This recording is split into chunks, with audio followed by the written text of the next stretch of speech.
She like singing and also the story.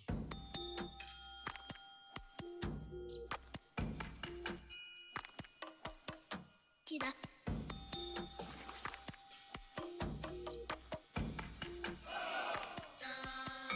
Tida. Jomo di rochi hapa na zube rochi hapa ya be jomo sektano kadinche.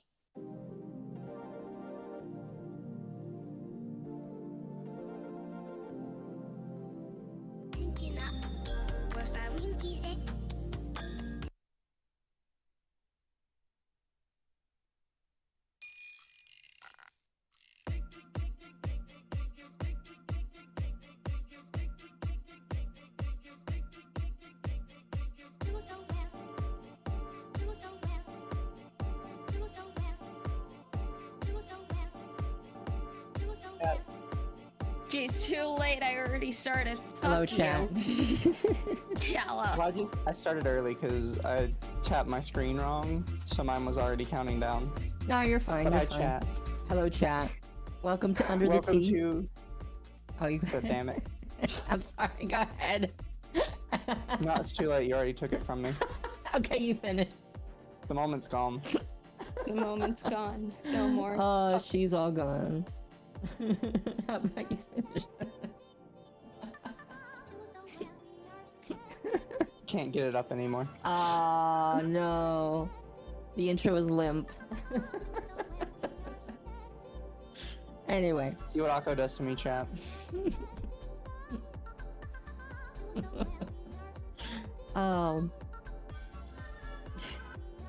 Do you want to finish, or do you want me to? Nope. Okay. I'm sorry. I'm just so used to doing it because I think I've done it like the past couple months, so I'm just used to it. Anyway, welcome to Under the Tea, Scuff Central, the place where we like to talk about video games. We have a lot of video game stuff that's happened this week. It's actually kind of crazy just how many video game stuff has happened. Lumi, like, and so I figured that this week, here, I'm gonna scoot the mic a little closer. I'm hearing some echo. This week we're gonna talk about mostly video games, because video games has mostly been what has been falling apart in the world of pop culture. I'm here with Mizu and Lumi, although Mizu might not be as vocal tonight. Mizu's I'm dying. You're dying right now. Mizu unfortunately forgot to moisturize, and so because of that, he might not be as vocal. We'll encourage it when necessary, but we're not going to force Mizu to talk so much. So she's going to be me and Lumi tonight. Are you ready, Lumi? It's gonna be video game news and then me talking about how I hate people on food stamps. Spoiler alert. Lumi hates people on food stamps. That'll be a funny topic. But before we get into that, chat, hope you're having a good evening. How was both of your weeks so far? Too long. I wish I didn't work. Could be better. I know exactly how both of you feel. I don't want to work either. Sorry, I just don't. I mean, nobody wants to work, but I feel like our issues are from something completely different. No, yeah, I know. I get it. I 100% agree. Like, I'm not dying of sweat right now because, I just can't get the AC working. But you know, it's okay. It's okay. I was sick earlier this week. That's right. You were sick earlier this week. What happened? You got the throat COVID. hurt, couldn't talk, stuck in bed, tummy hurt, fighting for my life on toilet. Ooh. Yeah. What did you have? I don't know. It was probably like a tummy bug or something because other people at work was sick too. Real? Oh man, maybe it's like COVID Junior. No, it could be something to do with the weather changing because around here the weather's just been fucked. Oh yeah. We'll go from 8 degrees to 40 in the same fucking day, multiple days in a row. Could have been the phase of the moon. Who knows?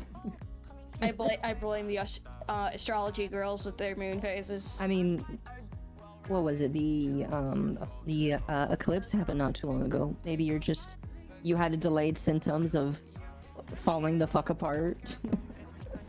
I would have rather Getting the turned into a residuals. werewolf or something than this. I don't know.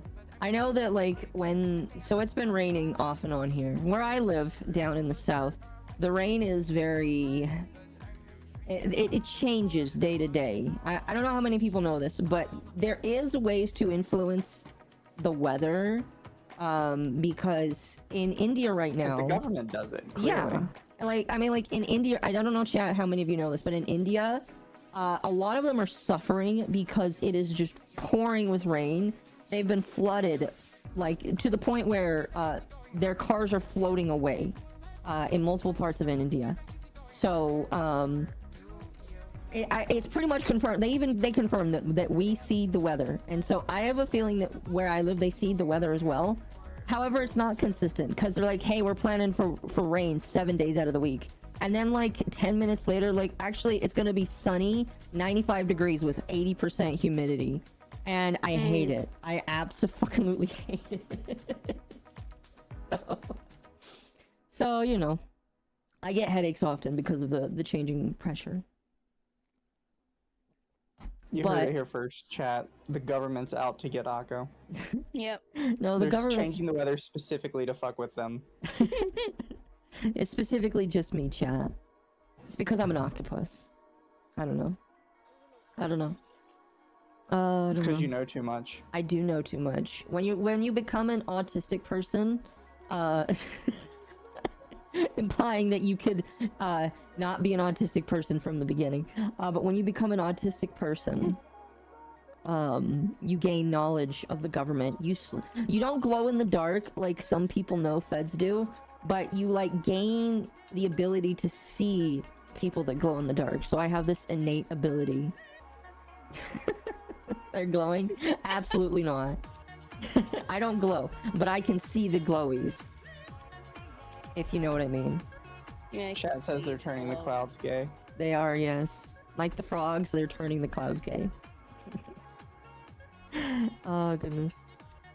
Akko and Pippa. I would love to talk to Pippa. Hopefully she wouldn't be forced to avoid us like the plague, but I would love to talk to somebody like Pippa. She's cool. I would like to get on a Kirsch's stream. That'd be fun. That would be. She's like out of all of the big streamers, there's a lot of big drama streamers that aren't even really just VTubers, and while it would be cool to get on their streams, Kirsch is the one I want the most because she is just the coolest. And it's not even because of who she streams with, it's just because she's cool.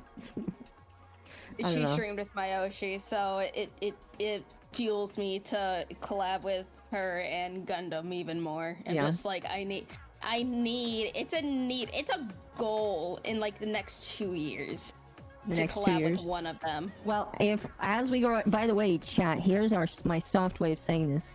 If you want to help us reach our goals, like, follow, and subscribe to the channel so that we can meet our goal of meeting our Oshis, alright? By you doing that, eventually we will be recognized. You want to get on Tenma's? Tenma's fun. I don't get to watch her stream often because of time zones and me having a not government job, but fucking adult job and stuff. I can't watch her often. Oh, thank you for following Toto. Like and subscribe. Exactly. If you haven't liked the chat, the stream chat, go ahead and hit it. I mention this a lot, but I'll mention it again. If you like the stream, the more people like the stream, the more YouTube recommends it. So like that stream because YouTube likes it. YouTube knows that it's a good idea. Also, chat, I'm sorry if you can hear my fan in the background. I'm just hot. I'm gonna be honest. I cannot hear it. They probably can hear the residue of mine in the background more than yours. Which is good. I mean, that means that you're not, like, melting down to death. You're not becoming, like, roasted fish. Or cooked I'm still fish. melting. Oh, goodness. I'm so sorry that happened. I hope that you're able to fix the system. Because that's really unfortunate. Yeah, chat is, someone who lives in my area of the world, you can't go without an AC. No. You need to fix it or get that HVAC technician over there stat so that they can figure out what exactly happened. Share the podcast. I would say if you want to share the podcast, yes, but don't spam it because I do not encourage spamming. Mizu, do you have like a wet cold cloth that you can put over your head or something? Because I don't want you to get heat stroke. I'm legitimately serious. Like, we talk about heat stroke at work all the time because I drive and deliver. Heat stroke is like no joke, bro. So don't you dare get that heat stroke, man. I will survive. Good. Probably. If Mizu's model freaks out again, chat, you'll be the first to see it. Because Mizu just passes out on camera. Can't hear a thing. dies Good. live on stream. Oh goodness, let's not do that. Die, Mizu. No, don't wish death upon Mizu. That's not a good idea. We leave that to the V-tweeters to do. The V-tweeters can do that. I've had enough people trying to cast hexes on me. I mean, how can V-tweeters do that if they don't even stream? This is true. I mean, they just do it on Twitter. They just do it on Twitter. All of them V-tweeters that don't know how to actually make a entertaining show. All they do is eat hot chip and lie and then scream on stream. Or scream on Twitter. Lie. Yeah. You can't hear a thing? I don't know why you can't hear a thing. I think they're talking about the fan. Oh. I thought they were talking about muted. No. Our electric bill shouldn't be too bad. No. Congrats, Temp. But yeah. I think that's my life. That's your guys' life. Let's see. Is there anything else that you guys want to talk about, like personal-wise, before we get started? I mean, for a warm-up before we get into juicy gaming news, I can just rant about food stamps because I could do that for a solid 15 to 20 minutes. Okay. Get Yeah, some chat. more Lumi people hates filtered in poor here. people. No, I don't hate poor people. I hate fucking leeches. You can't hate what you are, Mizu, okay? We're all poor people here. It's Yeah, like, I can. okay. I'm poor and I hate poor people. No, it's like I have a semi-personal beef because I used to work at a grocery store for 4 years. Before, like, when I was still a minor and before I could get a real job. And I developed a very bad habit of peeking at people's receipts to see how much food stamps that they had when they used it, because it shows your food stamp total at the top of the receipt. And there's always a couple people who would have, like, you know, $800, $900 worth of food stamps. Mm-hmm. And this was in, like, when did I have this job? Wait, I'm sorry. How much? How much 2000 in food stamps? $800 and $900. Jeez. And this was from 2010 to 2014 that I had this job. Yeah. And the reason why they had that much in food stamps is because they'd have a god-awful amount of kids. Mm-hmm. And just to put into perspective, this was when I was still living with my parents in the ghetto. Uh-huh. So yeah, take that what you will. There's this one woman that always came in, always got her hair done every week, nails done like every month, brand new clothes, brand new iPhone every single year. Mm-hmm. Her kids had like Goodwill clothes and shit. Would only buy junk food, candy, and everything with the EBT card. See, that's the worst. See, when I used to work security, I would go to gas stations all the time for breaks because there's really nowhere else, especially when I lived in downtown San Diego. The only thing you had was the 7-Eleven. And I would talk to the guys at the cash registers all the time because we would talk about what people would buy and how often people would buy it. And I noticed that, like, they had a sign that says you can now use your EBT card to buy cigarettes.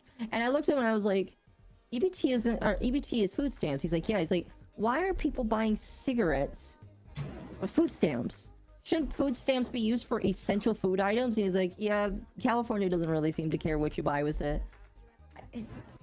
I feel like food stamps should be regulated to essential basic foods. Like, you can't buy junk foods. You have to buy, like, the whole chicken to cook in the oven. You have to buy the regular ass rice that you have to cook in a pot. You know, bare ass essentials so that you can cook actual food.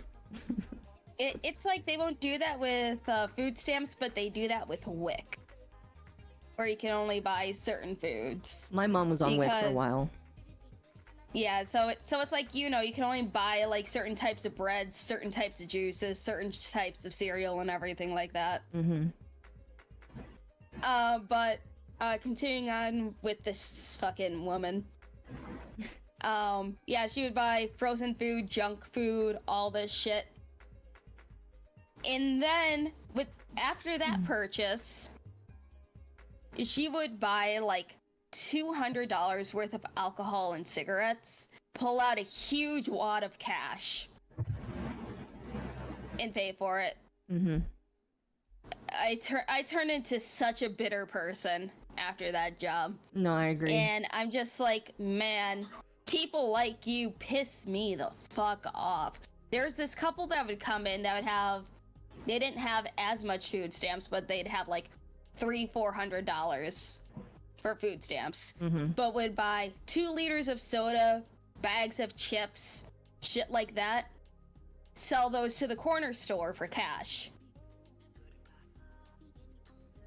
And then there's always the people who buy food stamps from people. Yeah. Like every 50 cents, you get $1 for food stamps.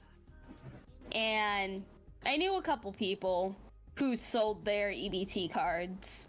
Some family members sold their EBT cards or bought food stamps from people for cash. I mean, that was the other strategy. You could just sell your food stamps to people.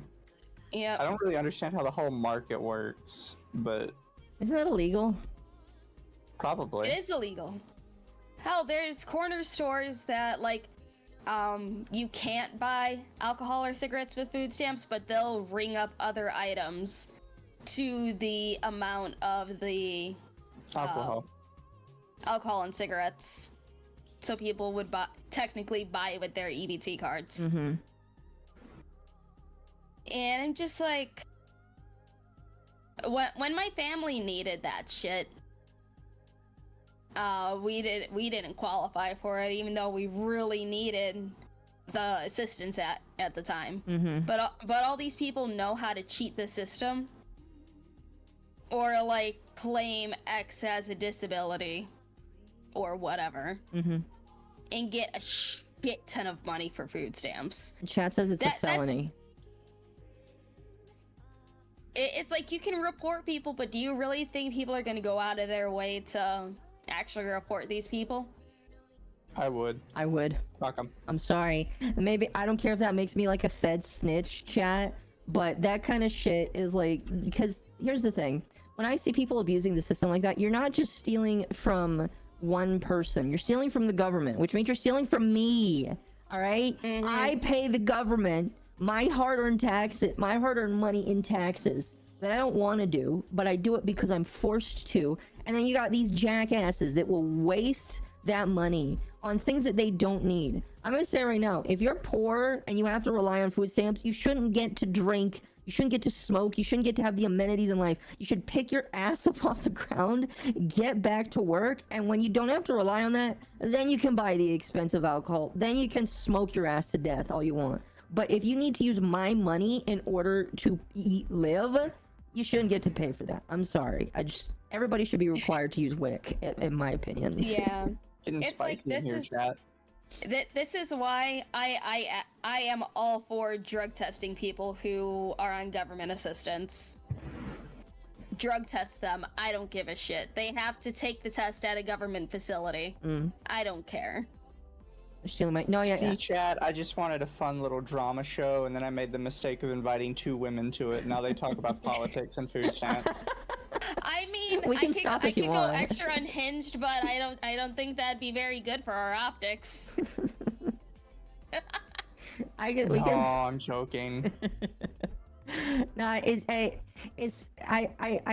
get upset all the time though, man. Trust me. When I was on the streets doing security, I got pissed off so much. It's just like, bro, come on. It's like another thing. It's like I get mental health matters, but you shouldn't be able to claim disability for mental health things.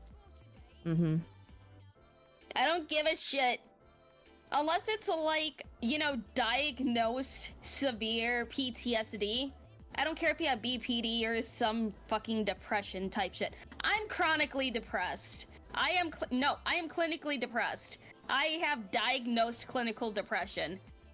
I'm not on disability for that shit. I haven't met one of those I'm not in a even on while. pills for that shit because that shit's expensive.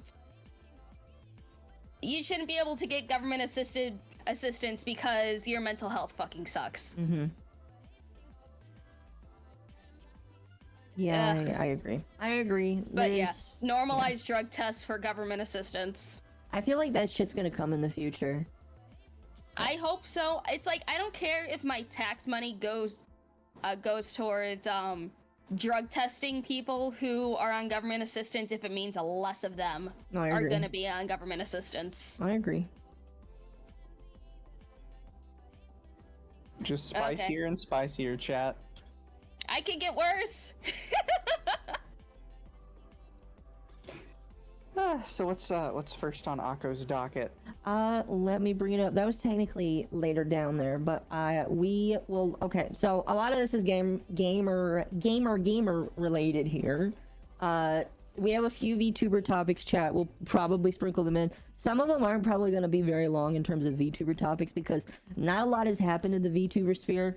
People like once Kenji dropped off the map, I think I mentioned this already. Like people have cooled down for the most part, but I know that there was that one VTuber that was like scamming people and their VGen got suspended.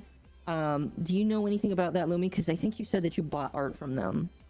Yes, I got one of my commissions from them, and then the second one that I ordered in early December is still on the wait list. Hold on, I can send you. Did you pay them? Yes, because they took payment up front, which is like, it was cheap. And at this point, it's kind of too late to fucking try to dispute it. Mm-hmm. Because it was in December. Yeah. But it's like, okay, look, here, I'll send you the Trello. But after reading their shit, it's like they said that they took over 300 fucking commissions. Yeah, I saw that. They're still saying like it was not a scam and they just really are sick. But I'm like, you accepted like 300 something jobs. Yeah. That's a lot. So this was they told because I think you know that Cubby called them out. Yeah, Cubby was very pissed off. Let me see if I can find that. They replied to Cubby and said that they had immediately replied to the VGen staff, but the VGen staff put out a message that says they literally were getting ignored. Yeah, and like the screenshot that they sent Cubby was like everything was crossed out.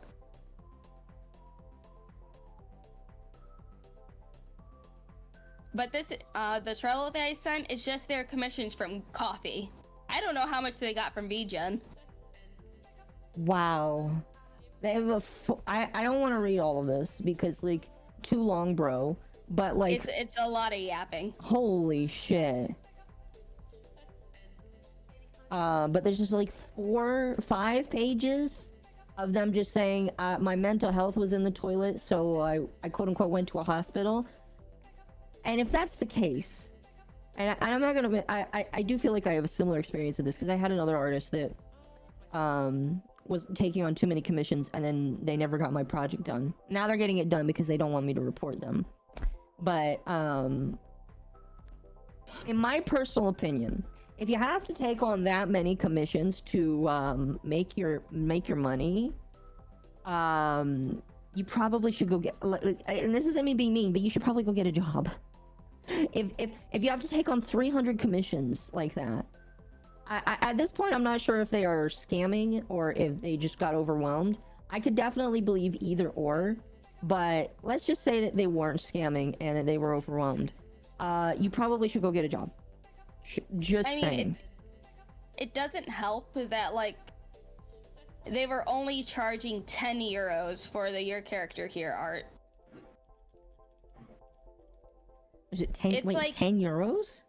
10 euros. Really? Because they were afraid that if it was any higher, they wouldn't get any clients. So instead of, like, you know, getting a few clients with higher prices, it was a lot of clients for 10 euros each. That's crazy. Which is a dumb way to do it.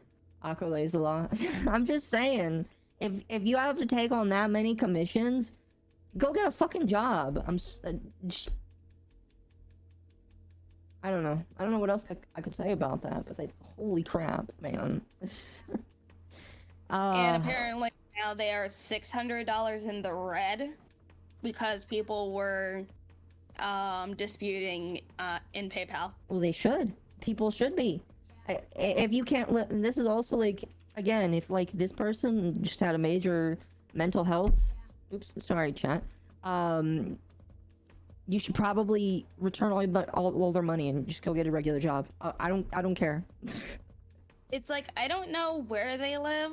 I've been seeing like Austria or something, I'm not 100% sure, but saying that she's allowed to have her cell phone with her in the mental ward. It's like, when I was in the mental ward, I couldn't have my cell phone. Yeah, I'm not gonna question another country, but I don't feel like that's true. just putting it out there. It's I don't something really that would be it. very abnormal. Yeah. So I think this girl's a scammer, though. I don't think that they actually went to the mental ward. It's very easy to write words. It's very easy to do all that stuff. They could do like merch and take a picture of their Suicide Watch band and try and sell that to people if they want to buy it. But otherwise, I don't believe this person. I don't believe this person at all. They shouldn't have taken more commissions. No, not at all. Not at all. Hopefully people get their money back that need their money back. Yeah. So that was that. Let's see. I wanted to talk briefly about Crimbo, but we'll leave him for later. Unless you guys wanted to talk about him right now. I haven't been paying attention to him. I'll be honest with you. He's talking about suing some group called MSM. I don't know a lot about it. He'd be able to sue because he's not a talent. So, I've tried to pay attention to the Crimbo stuff. It's been kind of difficult because all he's really said is, oh, these people are a whole bunch of scammers. I've been blacklisted from this group and all shit. But he's like, not really, as far as I've seen, and maybe chat can correct me, I haven't seen him actually do a stream talking about this. So, like, if he does a stream or puts out a doc, like, it was one of those things where he was like, oh, I'm gonna do a stream and I'm gonna make them all pay. And he's like, actually, I might not. I might just, like, make a doc and hand it to somebody I trusted. And I don't know how I feel about that. But, like, if he puts out anything really interesting, I feel like it'll be worth talking about. I don't care about the Brulee Splatoon character. I don't think he has anything. I don't think so either. Any company can blacklist you for whatever reason. Oh, yeah. And I kept asking people for, like, an explanation on what exactly was going on with the MSN thing. But as far as I could tell, all there is Crimbo showed, like, that the company itself is insolvent or whatever. But I don't think there's any allegations other than him saying the company's insolvent. I know Proctor was talking about it a little bit, where it was like MSM is called like Mad Science Media or some shit like that, and they represent, like, they're a talent agency, similar to Mythic, and they manage like a bunch of large VTubers like Buff Pup, Lucy Pyre, fucking who else? They're basically a behind-the-scenes agency. Like, they are an agency, but they're not like Hololive, from what it sounds like. But they don't have like a active they don't have an active LLC and stuff. Which I guess in the state that's based out of, you technically don't have to have one. But I don't know. I'm not in the legal shit of that. Neither am I. That was one of those things where I was like, I kind of agree that they probably should have one. But I mean, technically, most VTubers should probably have a business, and basically none of us do. No, I mean, like... It's like, okay, if this was something super serious, someone would have handed this shit over to Legal Mindset and he would have covered it by now. Yeah, no, I agree.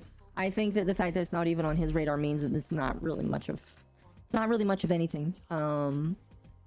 And I highly doubt it will be much of anything, because if he's smart and he's actually pulling this out of his ass, he won't do much of anything. But if he really tries to go out there, I think he'll get buried. But to be completely honest with you, I really don't know how much quote-unquote pull Crimbo has, because somebody told me he really doesn't get a lot of sway anyway outside of Twitter, which is kind of funny. He's like a mid-2 view. What? 2 view? Does he only get like a couple views on his streams? No. Okay. You I forgot you don't hang out. Yeah, like... I see what you mean. 30 people watch his streams. I see, so he gets... Whatever. He's not like partner level, but he's not like 10 viewers. He's like... He ironically gets about as many viewers as we do, which is funny. So he is only popular on Twitter. Of course, like all of them are. They're all only popular on Twitter, which is why, as much as they hate Elon Musk, they're gonna stay there forever. 50 to 60? Well, there you go, chat. There you go. It's a nothing burger. It probably is a nothing burger.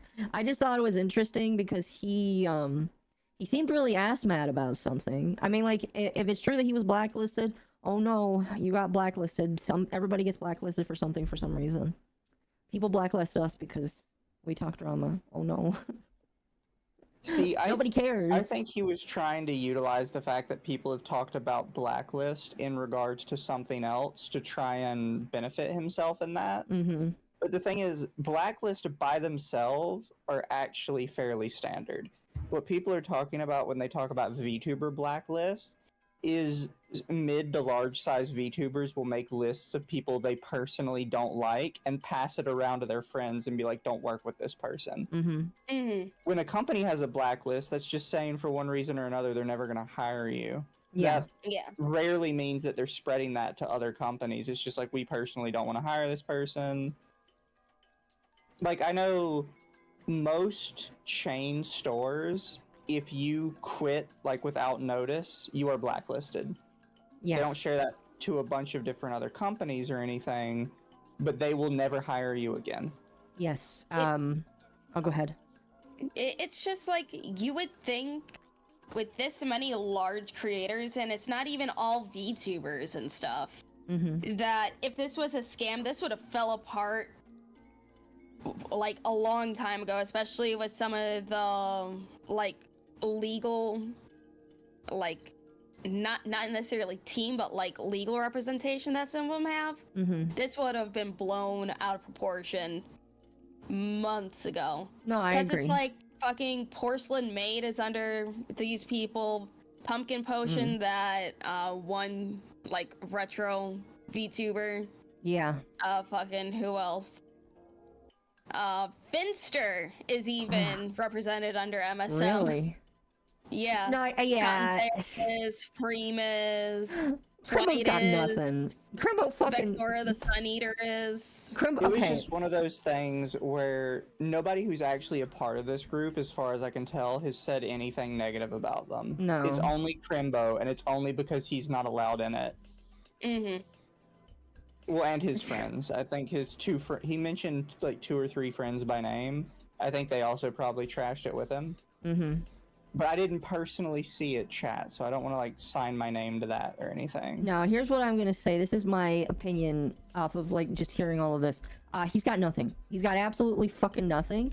And if he's smart, he's not gonna try and get any more attraction off of it, because all of those VTubers that Lumi just listed and Finster, they will now no longer work with this man. He is like blacklisted himself. Like that, I know some VTubers may like be told by agencies, hey, we don't recommend working with this person or whatever. He has just blacklisted himself from all of those bigger creators because he decided to throw a shit fit over what looks to be nothing, in my personal opinion. Like, I have absolutely no idea why he's so mad. Like, he doesn't know how to articulate himself. Maybe he's just too autistic like me. He can't articulate himself. But like, I have no idea why he's so mad. and he's ruined his business prospects. Good on you, buddy. It's like, the only thing that I know from this entire situation, where it even came from, was from some rats from VT. Rats from VT. That's right, because he face doxed himself a while ago, and people on VT were making fun of him, and he commented on that saying, "Oh, make fun of me all you want, guys. I don't care." And I mean, he also he's on 4chan for fun. He's a 4chaner too. Oh, is he a 4chaner? Oh, he's not a good one then. Yeah. If he was a good 4chaner, he wouldn't be acting like this.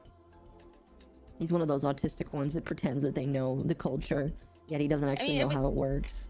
It was talked about in the Asylum server. Mm-hmm. If you go under Seething Bee tweeters. Oh yeah, I saw it a lot. Like, this man does not know what he's doing. And I'm not gonna make fun of his looks, because I don't think he looks ugly, but I just think it's funny that, like, this guy... again, don't face dox yourself, because if 4chan doesn't like you, they'll make your life miserable. So, I think he's stupid. I mean, the most recent thing that I've seen about him was talking about his fucking sexuality, but you know, yeah, I saw that and I was like, I don't care if you're asexual, man. You can be whatever. One of those things where I just don't care. Just see, the one he said he was, though, I'm gonna straight up say does not make any sense. Okay, go ahead. What did he say? It says, I'm asexual. I'm only attracted to things based on their looks and their personality and how they make me feel. And it's like, this whole list of shit you're talking about is just normal sexual. Like, what the fuck are you talking about? Chad, am I asexual? Am I asexual then? Because that's exactly how I operate too. I'm attracted to what I like. And I've discovered my sexuality, guys. Holy shit. This is pretty massive for me. Yeah, it's like a agorasexual or something stupid. I thought that... what? Isn't that just normal human being? No, it's not just regular asexuality. It's like agoriosexual or something stupid. Why do they... We don't need a subsection of the sexualities. It's already too... It's just... Just say that you like what you like. I'm sorry. Oh man, that's funny. Chad, I think we're all a little asexual here. Oh man, that's great. I don't have a personality. This is my sexual orientation, which defines everything I am, because I had to fill the void of my personality with something. Exactly. Asahara. Exactly. That's... so yeah, Crimbo... It was just hilarious reading it, because it was one of those, like, this just describes normal. Yeah. It's one of those things where, I feel that way about pansexual, too. Which one's pansexual again? Pansexual is, I can only be sexually attracted to people I have an emotional connection with. Well, I thought that was demisexual. I thought pansexual was you'll fuck too anything. Many sexual orientations, what the fuck? It's one of the two. They keep changing them. Chat, this isn't me being a bigot, I promise. But when I was a kid, I learned there was really only two, and then the third one is... Straight, gay, and bi covers everything. Yeah, alright? When I was a kid, you were straight, you were gay, or, you know, there was just other people that did whatever the fuck they wanted. And my mom told me to respect them, even if I didn't like them. And now there's, like, so many that my head hurts. I don't understand it. Oh, there's a huge list. We could bring you down one day. Oh no, please don't. That's gonna be a stream we're gonna do one day for Occo Chat. We're gonna do the sexuality tier list, and we're gonna rate them based on how, like, logical we think they are. Oh, pan is everyone. And see, when I think pansexual, I just think of a man that's attracted to pots and pans. I mean, that makes sense to me. I don't know. As a pan person, I'm not picky on gender so long as the person isn't fucking nuts. Well, again, that's a normal human being. I would say that makes you bisexual with a lean towards not a crazy person. I don't know why we need so many names for this. Why do we need so many names for this? I'm confused. I'm not gonna harp on it because I could, but attracted to bread? What would that one be? Bread sexual? I don't know. Oh, No, goodness. they're saying pansexual because I think pan is bread in other languages. Oh, yeah, I get that. I get it. I get it. Yep. Chat, I'm attracted to bread. I'm pansexual. I'm gonna get canceled for saying that, but I don't care.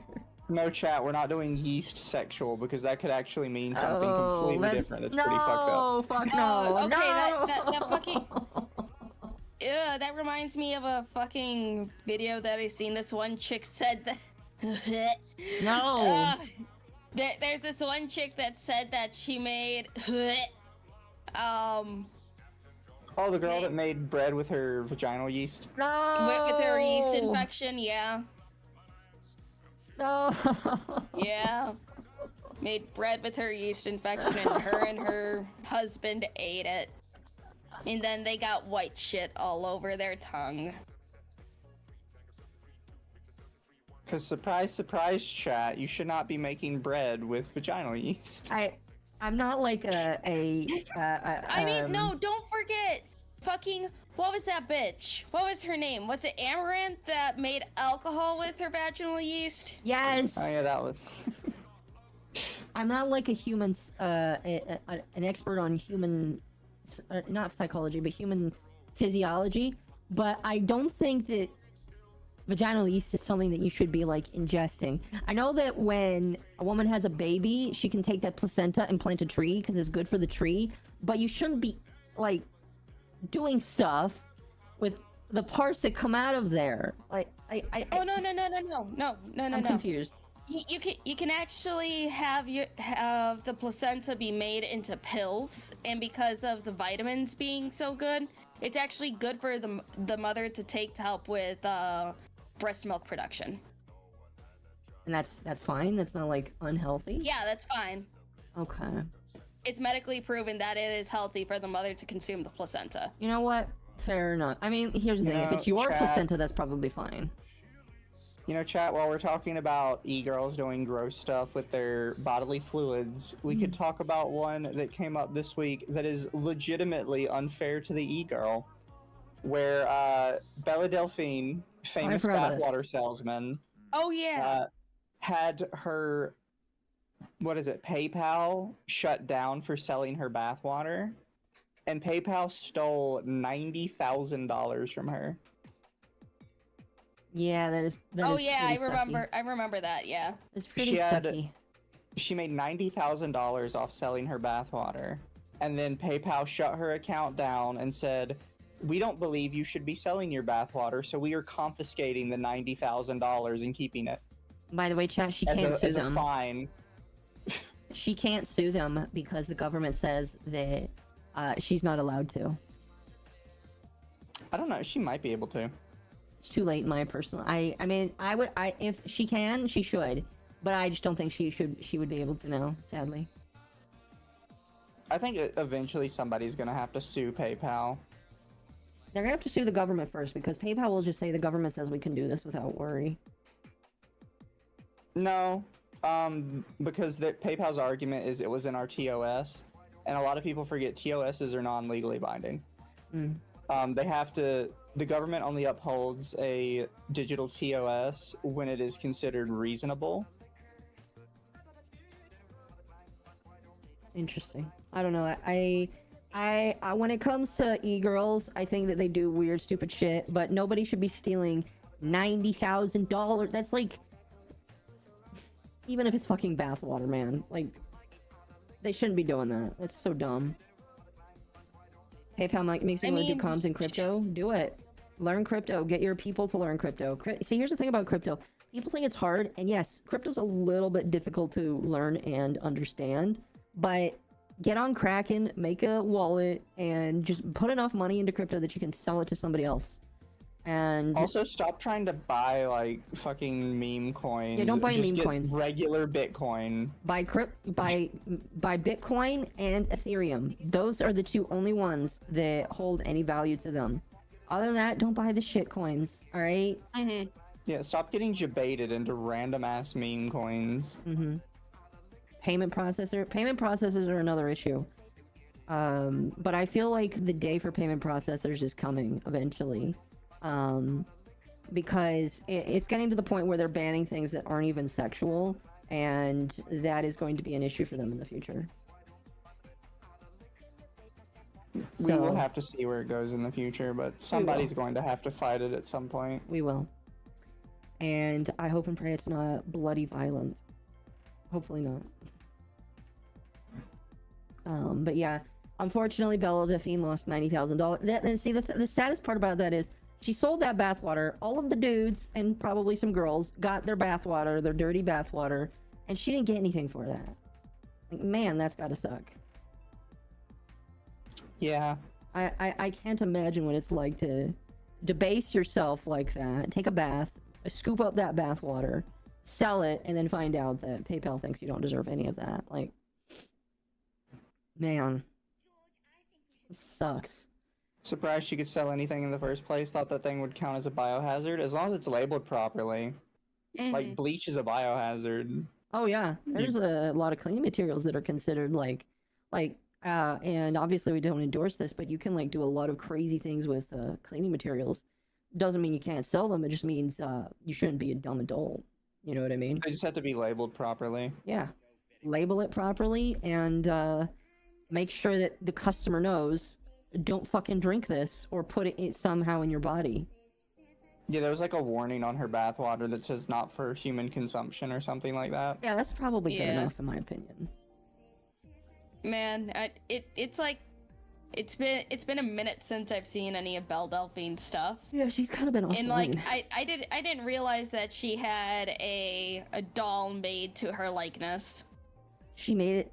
Wait, was it a sex doll or? Yes, there's a Belle Delphine sex doll that is made to look exactly like her. Worn panties included, and it ships inside of a real coffin. To be fair, most sex dolls ship in like a coffin type thing. That's funny. I mean, well, I wouldn't here, know. Akko. I wouldn't know, but that's funny. Here you go, Akko.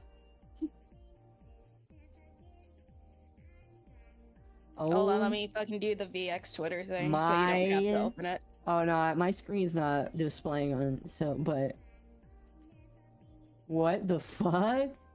Looks exactly like her, doesn't it?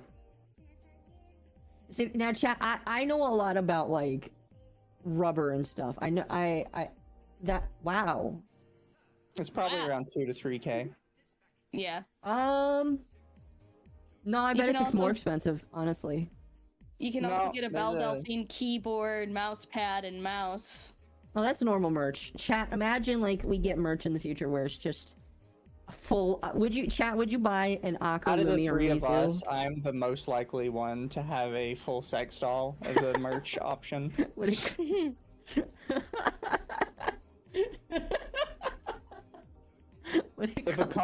If one of those companies came to me today and says, we want to partner with you to make this, and we want to get like molds of you to make it accurate as possible, I would fucking do it.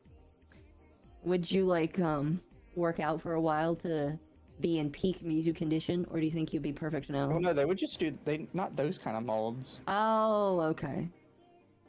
Oh, I see what you mean. Never mind. Never mind. It's like, okay, I know molds. The one, I know not everyone likes Belle Delphine, but I forgot how cute she is.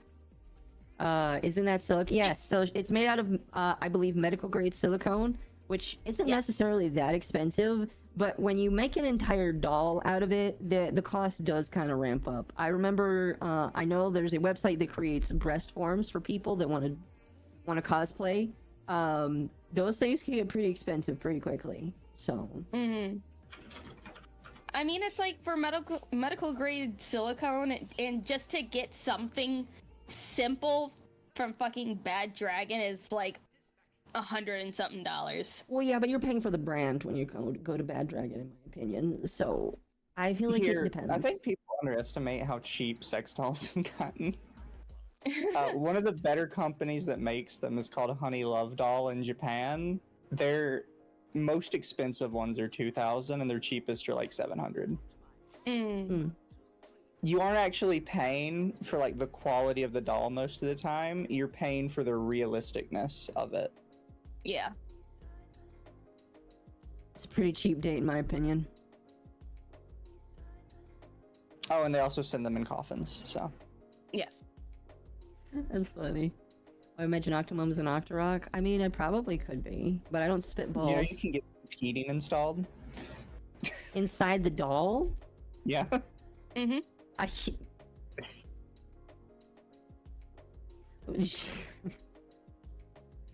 Oh, here's one. Electrical buttocks, customizable for body sizes exceeding 151 centimeters. Oral temperature heating. Man.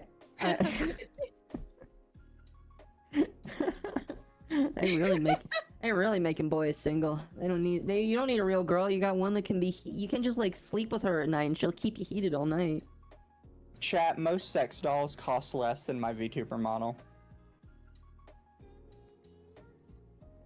I see it as an investment. Oh man, gosh. I'm just waiting for LudeTubers to get to the point where they sell their own custom. That looks so realistic. What sex the fuck? doll, and then it just like live interacts whenever they are on stream and stuff. Here, that's a mid-tier. Really?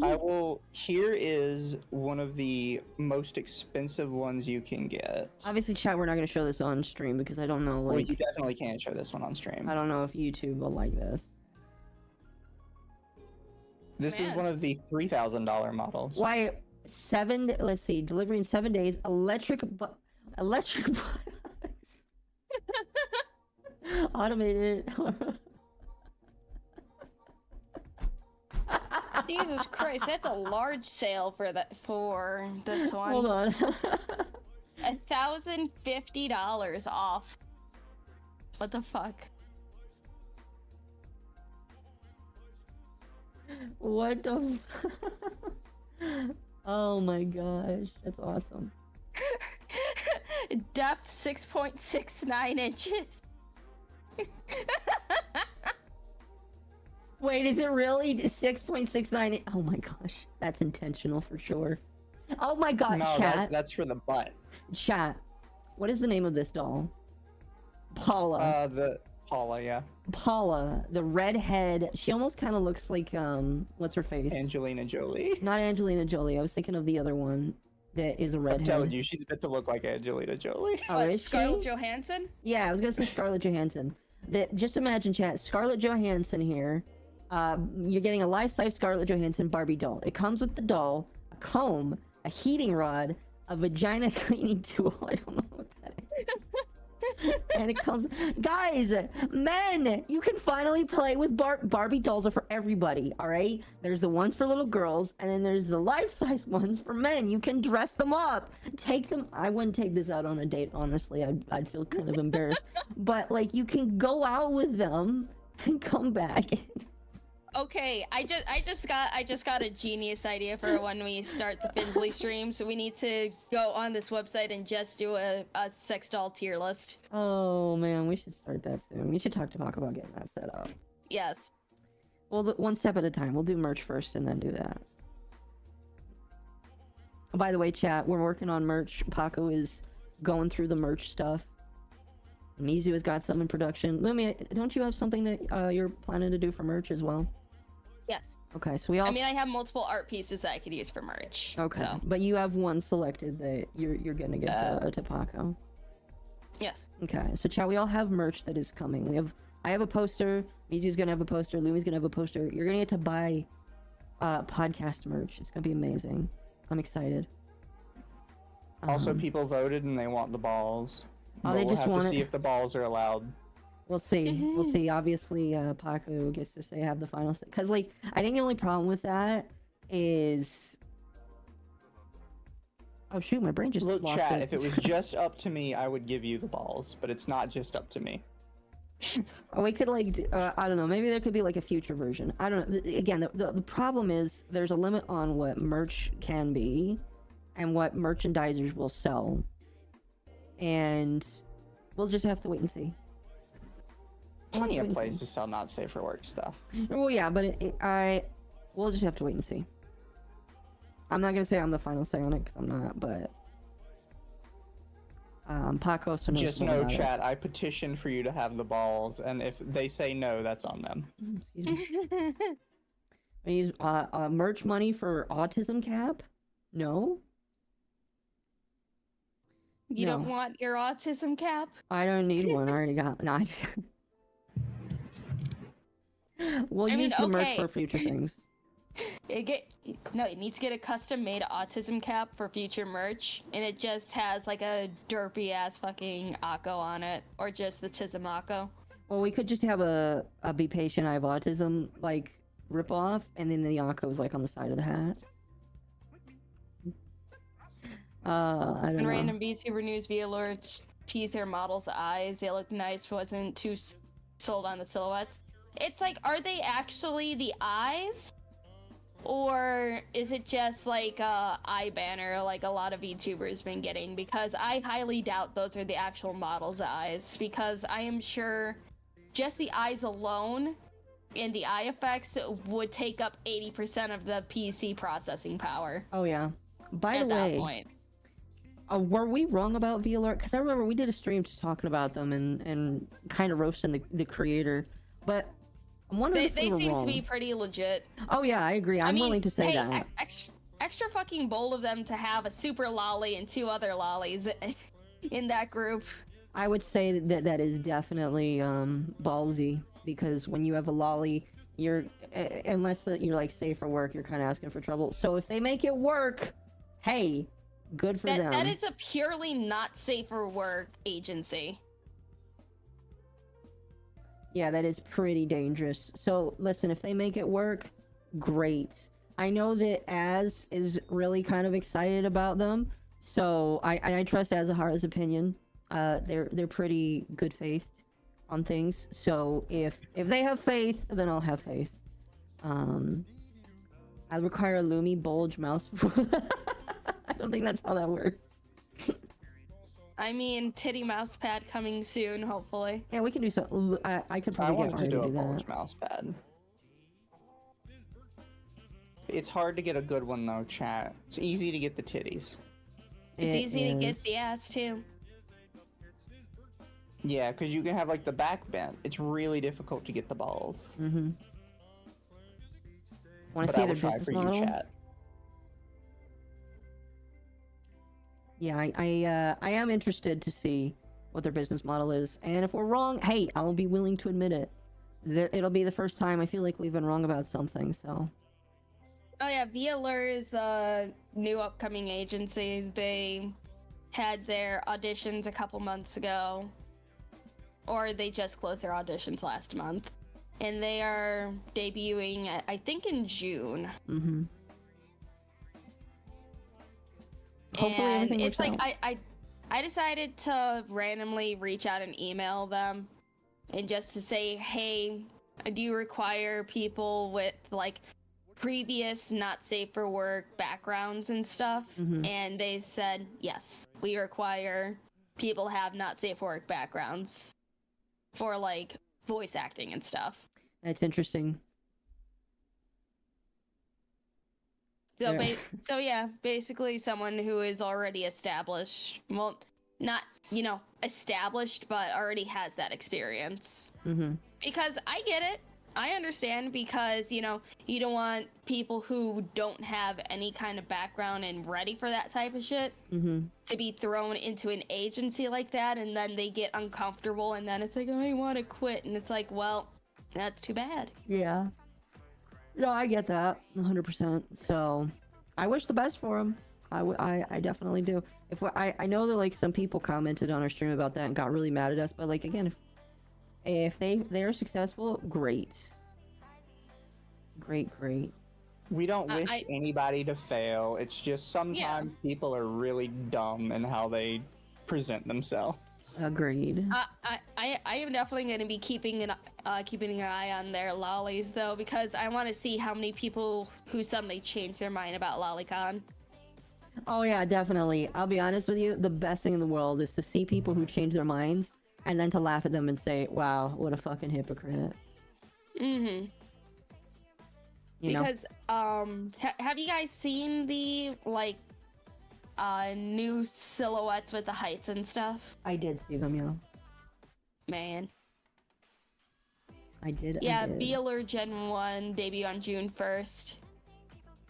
That's not far away. And they're looking for sponsors to watch the debuts. You should sign up for it. See if you can do a watch along. It depends on what time, because you know I work. Of course. I was going to, but it's while I'm at work.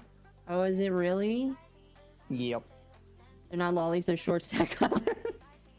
Nope, those are lollies, my dude. No, I think Az is making Oh, I didn't even see who made it. Who made the comment? I'm like, okay, who did that? Az is making a They're short stack goblins. a joke. The one lolly is so fucking short. I'm gonna guess that one's probably gonna say they're 4'6". Oh gosh, she's definitely under the height of consent. Clearly goblins, exactly.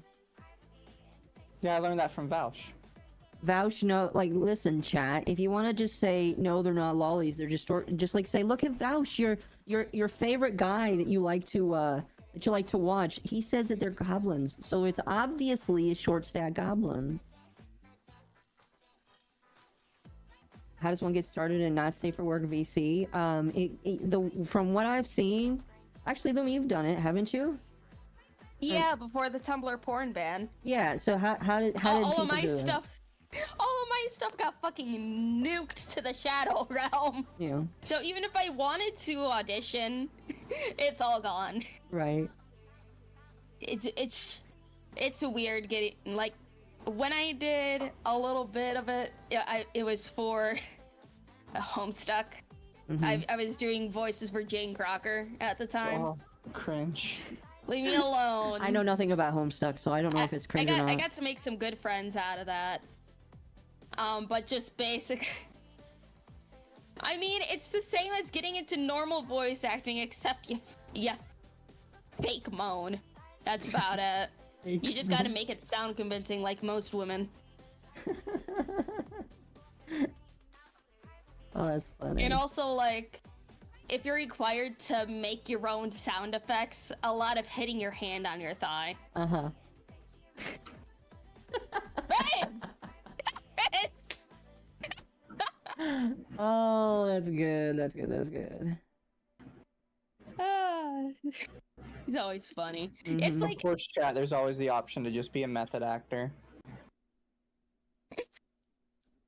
oh yeah, it's like, it's like, yes, it's embarrassing, but it's also like really funny for like any outtakes or any live recordings that you do with people. It's Yeah. always fucking hilarious. You have to have a sense of humor and not be too bashful about it. Would I get back into not safe for work voice acting? No, probably not. Mm-hmm. Unless someone's gonna pay me good money for it. Like Veeler. Exactly. I don't have any existing material to audition.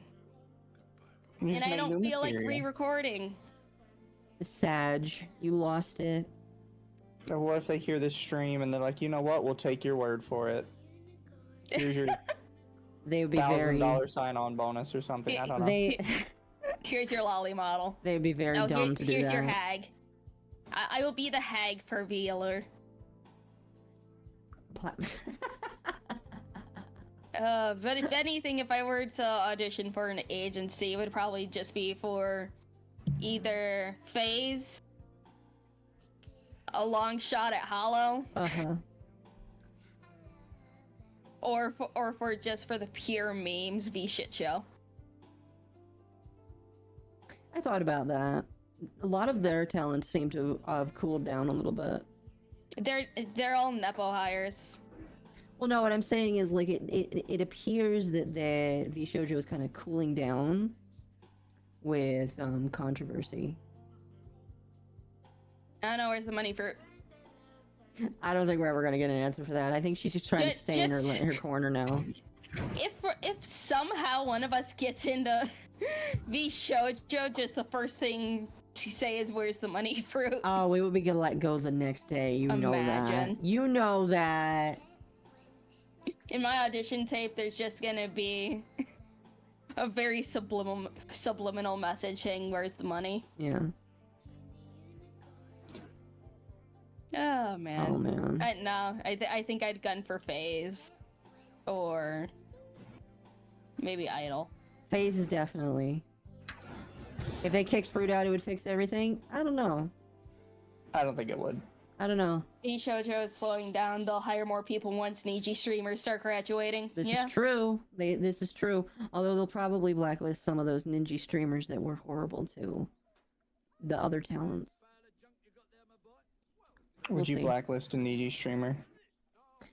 A couple of them. I don't know about any of them to really care about them or their opinions. The ones that were horrible to Doki Bird, yes, all of them. Because they don't look like. You're not allowed to say that. Why not? Because I've seen what all the people are saying. You're not allowed to defend Doki Bird anymore. It's illegal. Oh, really? Is Doki Bird criminal offense? Is she a horrible person? Yeah, how dare you defend Grifter Bird? That's right, chat. Doki is Grifter Bird now. Do you want to know why, chat? Because she likes to stream with all of the bad streamers. That's Pippa and Fillion. Well, I feel like there's another one, but those are the ones that, like, if you stream with them, you're a grifter. Yeah, she's a Grifter Bird now. Mm-hmm. That's the epic ownage name they came up with her. Super creative, chat. Very. What? Why is there a new Bloodborne collab for clothes and watches, but no new Bloodborne game? Maybe, Lumi. Maybe it's copium, but maybe they're remastering the game now. Yeah, they're gonna bring it to PC, and you're gonna have 20 different kinds of PlayStation Network accounts to play it. At that point, my no I would quarter. be too high on copium to the point that I would just spend the money. I mean, like, I no quarter. If it comes to Steam and I need to connect to PSN, I will just play it on PS4. Welcome to being a Rare fan. Didn't Rare basically get killed? Yes. Rare See, was at least acquired by them. FromSoft is actually, like, still doing stuff. It's just Bloodborne that's kind of dead.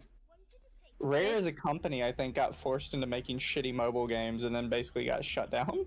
Rare, like Rareware? Yeah. Yeah, they made. They're doing Sea of Thieves. Rareware owns Sea of Thieves.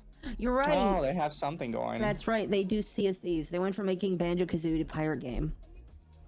They also, they were the original creators of Donkey Kong. It's true. Yeah. No, not the original creators of Donkey Kong. What was it?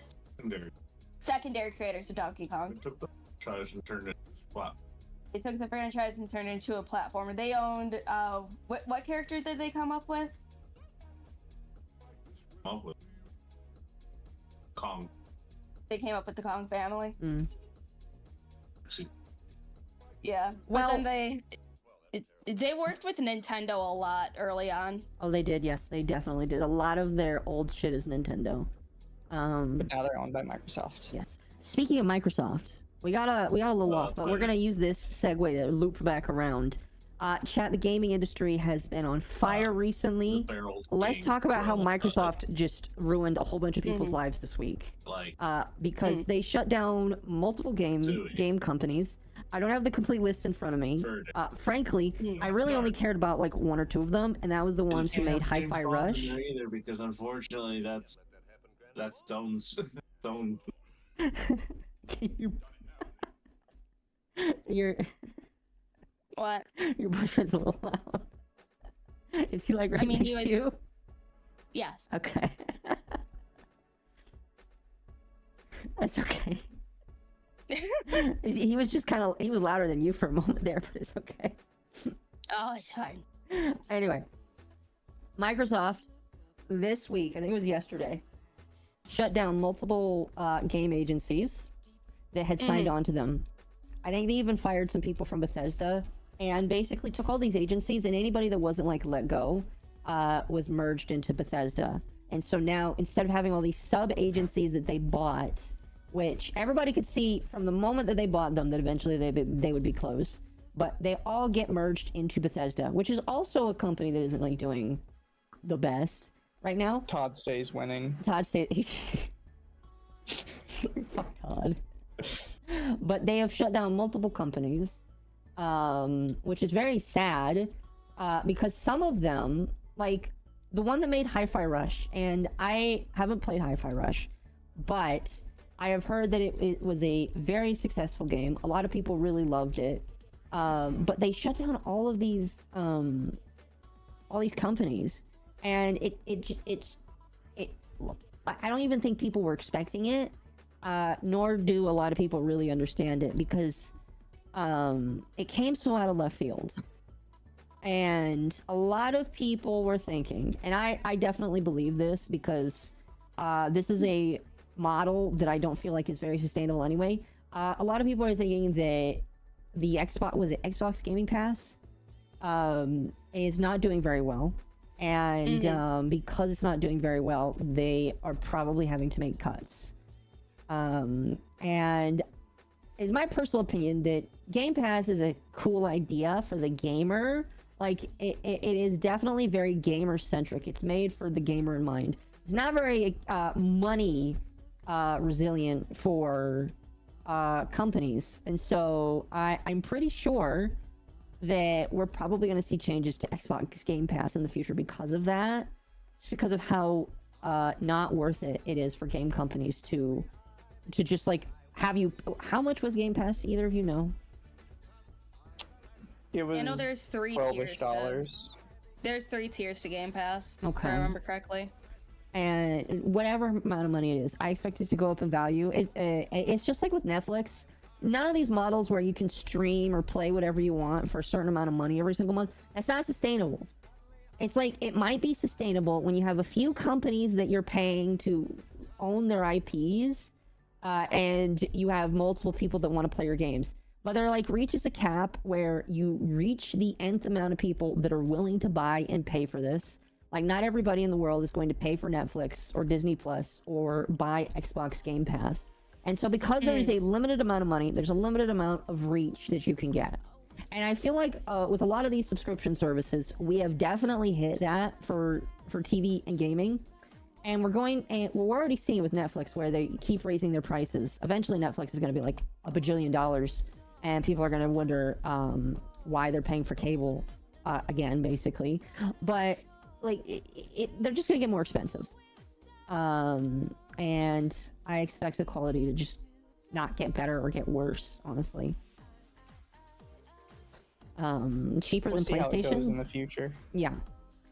But it's really sad because a lot of the companies that they shut down, apparently they weren't, like, horrible. They, like, had decent games that came out of them. But Microsoft was like, you know what? We're going to just merge you with Bethesda, and anybody that's left over just gets to suck it, I guess. I don't know. It's just kind of sad, because, you know, you put a lot of work into something, and it gets shut down because big company. And this should be, in my personal opinion, a warning to game companies. To not get bought out by Microsoft or the big guys, because it never works out. Never works out. No, I've brought this up a couple times the last couple days, but I feel like a lot of these companies are selling their souls to the devil, and they just seem to think it's going to work out for them. Mm-hmm. But none of them ever seem to, like, think of the long-term consequences. Like, yeah, we'll just sell ourselves to Microsoft, and in like a year from now, it'll be perfectly fine. Oh yeah, I don't think any of them are thinking about it.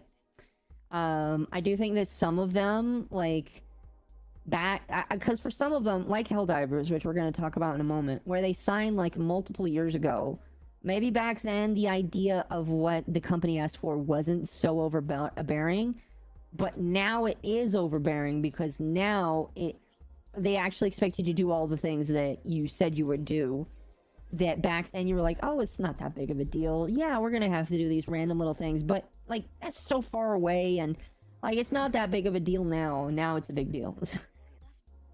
So, if I could impart any wisdom to developers, don't sell your souls like that. Like, yeah, a lot of money might be nice, but, like, I don't know. It's not going to carry over in the long run. It's not, no. But speaking of companies that sold their souls to the devil, let's talk about Helldivers. That's kind of like the big thing that I knew I wanted to talk about this week.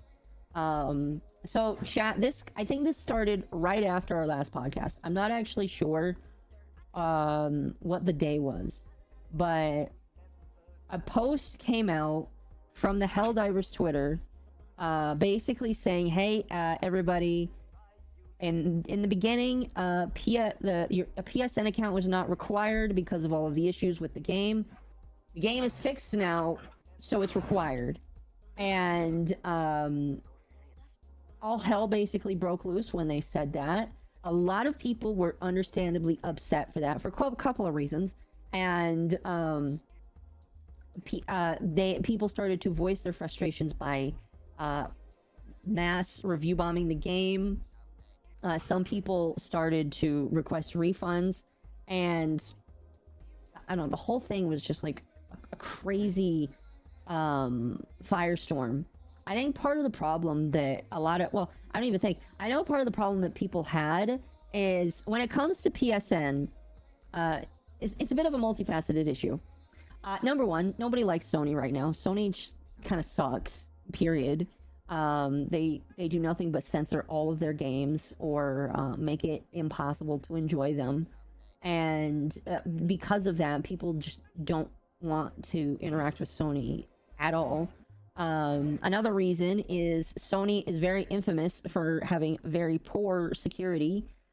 They have had, I think last time I read, like 8 or 9 different like breaches of their company. Including one like a year ago. Was it like, yeah, there was like 1 or 2 of them like a year ago.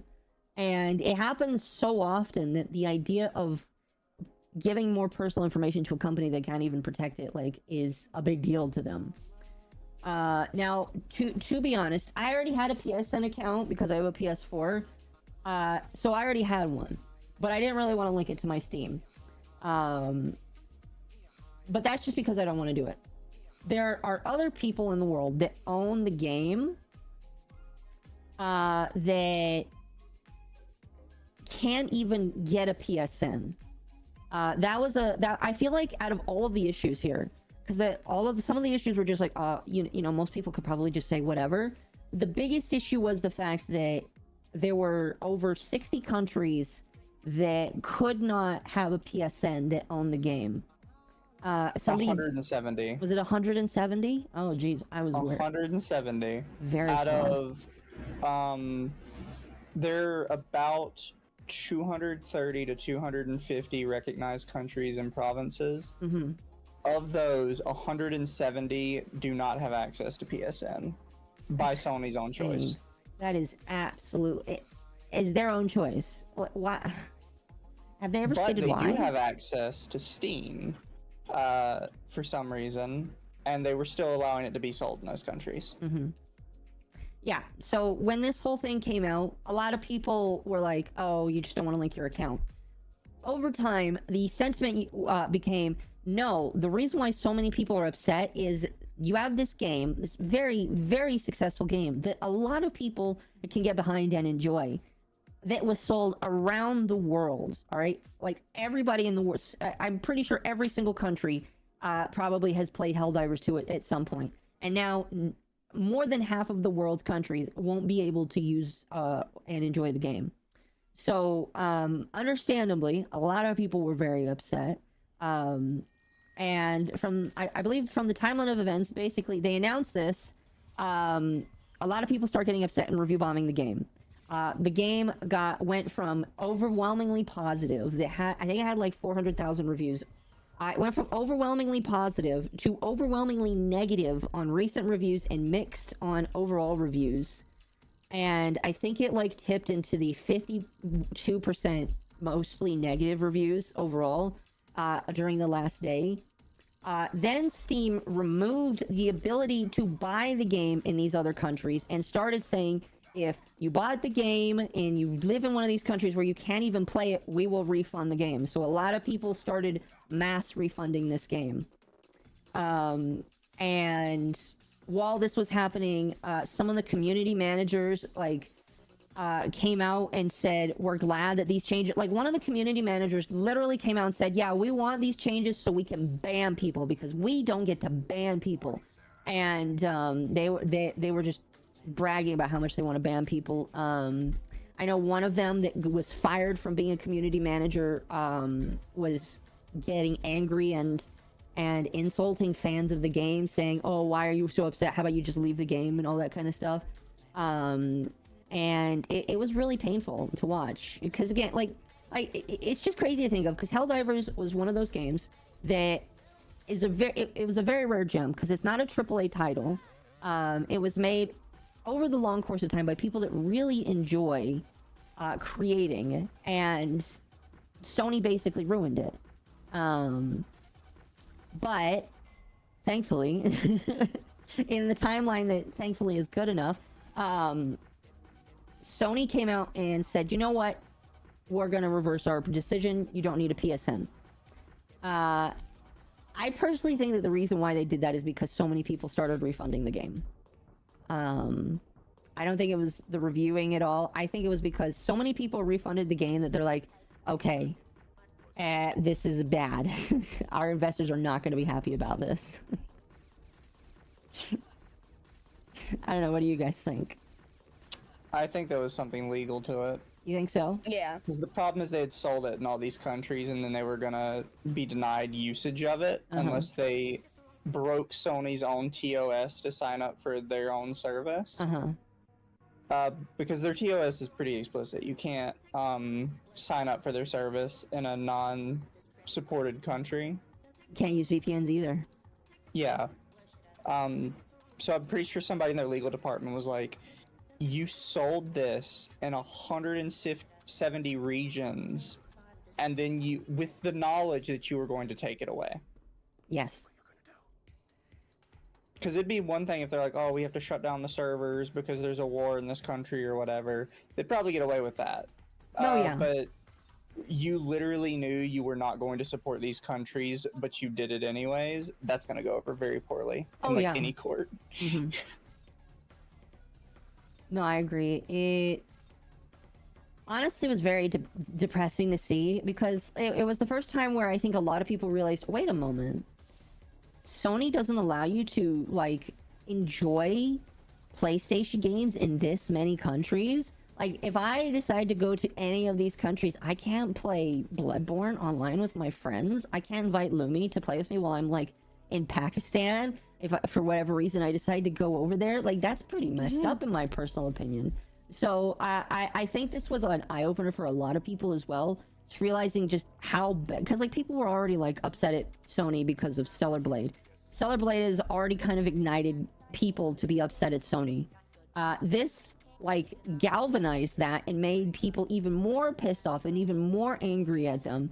And I think it was just a shitstorm that they couldn't avoid anymore. One of the big things I think that it makes it a legal reason is with Ghost of Tsushima, they have already preemptively prevented sale in all those same countries. Which a lot of people, by the way, were complaining about it and being like, well, I don't understand, because it's just the online that we can't use, so why can't it be sold in these regions? Which, by the way, guys, like, it's such an obvious answer. You can't sell somebody a product and then say, by the way, your country arbitrarily is not allowed to access half the product. It doesn't matter if you want that half or not. That's not gonna look good. No, I agree. I 100% agree. I think it sucks that because, like, here's the thing: is some people were pre-ordering this game, and then they were getting refunds for it, and I think that the Helldivers thing definitely ignited some of that. I think they were definitely like, maybe we should keep people from buying this game if we can't provide the product to them, which, you know, as much as I hate Sony, good. At the very least, you're gonna avoid people wanting to sue you, because, like, when time comes out and they can't even touch it. But it is kind of sad that even for Ghost of Tsushima, which I know nothing about, is it like another? What kind of game is Ghost of Tsushima? It's Assassin's Creed. Okay. But samurai. That's people are being mad at that description, but that's the easiest way I can explain it without having to sit here and explain game genres for 20 minutes like a completely autistic weirdo. Fair enough. Fair enough. Fair enough. But yeah, the I don't know. It was a lot. But thankfully, Helldivers has been saved. I think that the CEO of Arrowhead, I think out of all of the people there, he was one of the best people. He was just like, man, I'm really sad this is going on. I think he was one of the people that was just like trying to get to Sony and saying, listen, we got to fix this because this is unacceptable. I don't think that if they were resilient, it would have happened either. I do think that hitting Sony in its pocketbook definitely helped, but I don't think that it would have happened if they didn't like reach out or anything. I do think they are making a mistake keeping some of their community moderators. I agree. I agree. Because, for those of you who don't know, for some reason, they hired their community moderators from the Reddit mod team of the first Helldivers game. Which is just, on its face, a horrible idea. Don't go to Reddit to hire mods, by the way, chat. Reddit it's a very mods dumb suck. idea. Reddit mods suck. All the time. Because they had one calling one of the most vocal people against the Stellar Blade thing, Grums, claiming that he had provably sexually assaulted somebody, and just spreading that in their Discord as if, chat, you can't just say that about people. No, that's illegal. And I think they got demoted. Or were they one of the ones that got fired? I know that they were the one that got demoted. Okay, because I know Spitz was fired. And Spitz cited the fact that they told people to refund the game. Yeah, that's the reason why Spitz got fired. Which I think that they should have gotten fired for other reasons, but, you know, whatever. But one of their community managers was slandering Grums, as Mizu said, and they, like, banned Grums' name from the Discord. You couldn't talk about his name, and they were banning people from the Discord for mentioning his name. Which is insane. That these people would do that. So, in my personal opinion, Helldivers has won, basically. But if they're not careful, their Reddit mods are gonna... Yeah, they're basically Reddit mods. Their Reddit mods are gonna ruin the game if they're not careful, because these people are insane. They're absolutely insane, in my opinion. It has been a very bad idea for them to keep those Reddit mods around. Yeah, I don't know why they do. I don't know what they have on them. They really need to shake up the whole moderation team at this point. I don't know. I've just hated moderators in general. I've never seen a good one. I've never seen good moderators, period. Except for mine. Temp's a good moderator. He's a good Janny. I don't know if you're in chat. He does it for free, chat. Oh, he is. He is. He's an unpaid, my unpaid, what do you call him? Intern. He's the squid turn. The squid turn. But yeah, so Helldivers is thankfully saved. I think they're going to come out with a cape representing all of the negative reviews they got on Steam, which is really funny. I think it actually looks like a really nice cape. They said they have the cape concept. They just need to come up with a name. And they're taking fan submissions. That's good. See, chat, this is why Helldivers is a great game. All right? Like, not only does it have great... Like it's a game that's so apolitical, even though it is political, that you bring people of all creeds together. And what is the goal? Kill bugs or commie robots. Fascist bugs and commie... Everybody can get together at that. You want to kill the commie robots? Hell yeah, you do, because everybody hates commies, except for commies. And even commies hate themselves. So, you know, it makes sense. And you want to kill fascist bugs? Everybody hates bugs. Alright? You know, I squish them all the time when I see them. So it's a great game. And minus the moderators that are doing a shit job at moderating their game, it's pretty solid. Pretty solid. I have a feeling some of those community managers are Sony plans. They might be. I don't know. I wouldn't doubt it. Won't doubt it at all. I know that Sony, like... I know from my experience and seeing how Destiny and Bungie has been handled, that Sony likes to put people in places to make sure that things happen. So I wouldn't be surprised if any of them were put in there for that reason. Would not be surprised at all. But no, that was Helldivers. Helldivers is thankfully good. I was like, in my head, I was like, if they don't fix this, I'm never touching this game ever again. And now I kind of wanted to play it again just to say I like this game. I love Helldivers again. Helldivers is great. It's such a fun game. It is. Chaos mod. Oh, new War Bond came out today too. It did. I will have to grind to get the super credits to buy it. Apparently, one of the guns can stun a charger, like if you keep shooting it. Oh yeah, the new gun can kill a charger in 7 hits. And then they're gonna the CEO even talked about nerfing as well. He's like, yeah, I realize that some of the nerfing has been not what we want it to be, so we're probably gonna fix some of that, because some people have voiced with Helldivers that they will have a good gun and then they'll nerf it into the ground, and people are like, please don't do this to a game where we're not fighting each other. And so they're like, yeah, we're gonna look at adjusting the nerfs and seeing how we can keep things balanced but also not shit. The collapse of 24. I don't know. You should send that to them on Twitter. I don't know. But following the Helldiver stuff, there was one of the people that was very against Helldivers fixing itself, because for some reason there are dumbasses on the internet that would like to think that having a PSN is a good thing.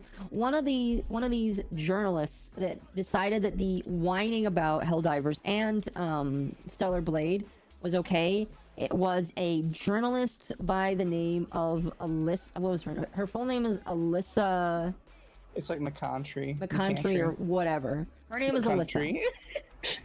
Alyssa McCountry. She is a senior editor at Kotaku. I almost didn't believe this until I looked up her profile, because someone told me this. She is a senior editor at Kotaku.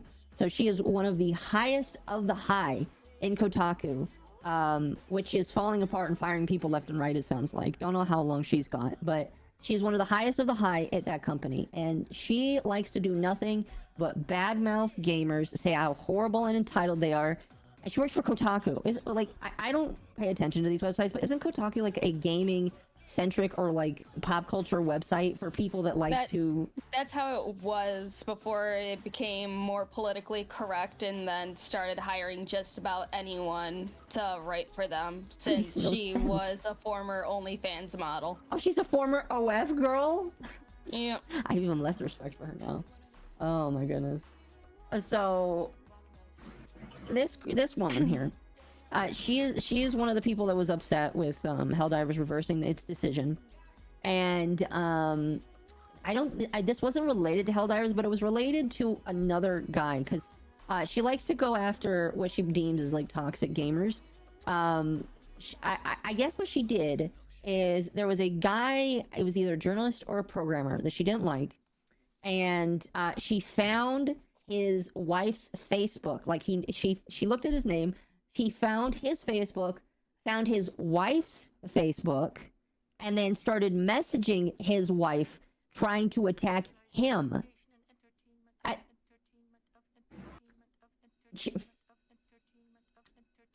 Chat, when I say don't go after people, I mean it. I don't think it's controversial to say that we don't want anybody ever, like, when we talk about somebody that's stupid, it's only to point and laugh. We don't like, going after them is a bad idea, and because you'll have people like Alyssa saying, oh my gosh, these people are so horrible, they go after these people, they put their lives in danger. But then you also have people like Alyssa that go and find these people's like private information, find their loved ones, and start like stalking them and doing like, I don't know exactly what she explicitly said, but this developer came out and was like, yeah, Alyssa DM'd my wife and is trying to like do all these weird things. And so like I don't feel any pain saying this. I don't think Alyssa's a good person at all. I mean, it got to the point with her messaging and like not threatening his family, but like trying to ruin his livelihood with his family, that they threatened to call the cops. That on her? On Alyssa, yeah. No, I would have definitely done that. Say, hey, this woman's stalking me. She's a cam whore online. I'm kind of afraid for my life because cam whores are kind of crazy people sometimes. Can you like do something about this? And it's like, it's only after people was calling her out on this that she claims, or someone claimed that she got doxxed, which I personally think is probably bullshit. No, because she's just getting flack. Yeah, no, about contacting this man's wife and family. So, because it's become such an easy way to get sympathy on the internet to just be like, I got doxxed, and then also don't have your full name on the internet if you don't want your information to get out there. Yeah, Alyssa, take your name off if you don't, because like, here's the thing that people don't know, and this is why some people are just so secretive of it. Your first and last name, while it's not like the easiest to find, because there's probably like, unless you're super specific, there's probably a couple of people that have your name out there. I actually looked it up. A couple of people do have my name out there, and it's because it's kind of a simple name. But like, you shouldn't put that information out if you don't want it to be like thrown out. So her name is out there. So people probably, like, I don't know if she was or wasn't. Obviously, I don't think she should be doxxed.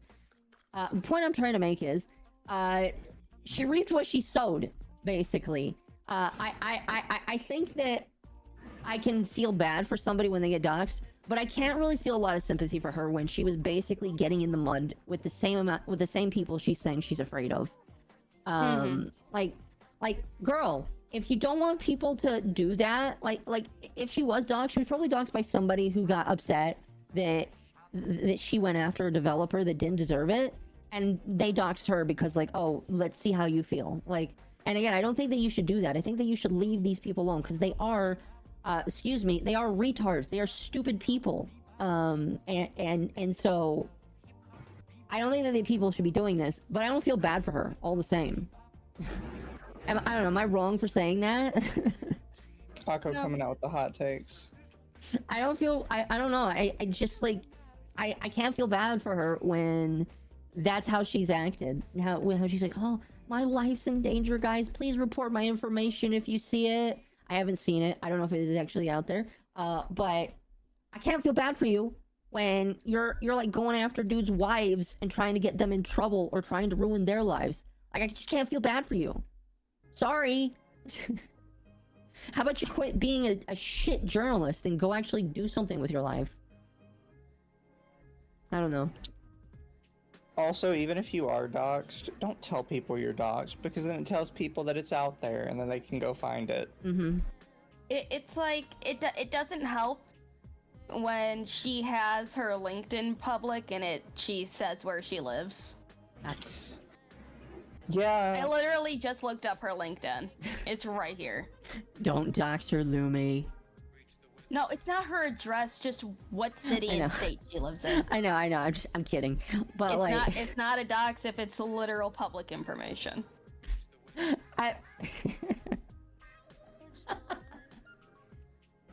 Chat, I'm going to say that maybe she did get doxxed, but the person who doxxed her was herself. I definitely can't feel mad for her. If she's putting all of this information on the internet, I don't feel sympathy. No sympathy. I mean, it's like, here, look. Look. Okay, yeah, sure. Here, let me. Oh my gosh, that is her LinkedIn. Oh, I have to sign in with LinkedIn. I'm not doing that. I mean, to see everything, you gotta sign in, but you can see the basics. Mm-hmm. In the basics, it's still showing her city she's living in. This is a completely random side point, but y'all know that LinkedIn is like Facebook, but for like super boomers. Yeah. Like, people always say Facebook is for boomers, but some of y'all should check out like LinkedIn chats sometimes, because LinkedIn is for like super boomers, and they are just as like ignorant about what they post online as regular boomers. Oh yeah, it's kind of funny. Like, I've seen literal people like that own massive chain stores on LinkedIn telling their competition, like, you need to kill yourself, you're such a like racial slur, just like out in public, and they just don't care. LinkedIn is like an unbreached territory, like only the most. Oh my fucking god, she even put her goddamn high school that she went to on her LinkedIn. How am I supposed to help you at that point? You just gave them everything. I don't think she was doxxed. I'm sorry, chat. If she was, she posted all of the information herself. Maybe she slid it to somebody to say, hey, make me a victim. It's like if you scroll all the way towards the bottom where it says education, it says what high school she went to and the 2 universities she went to.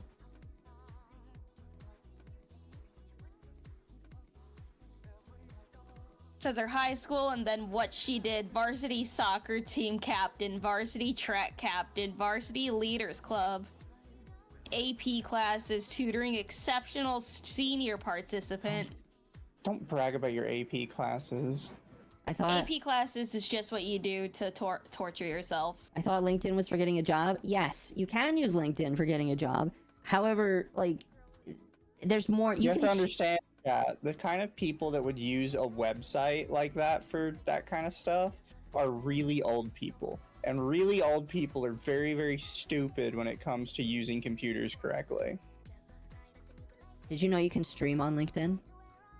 Yes.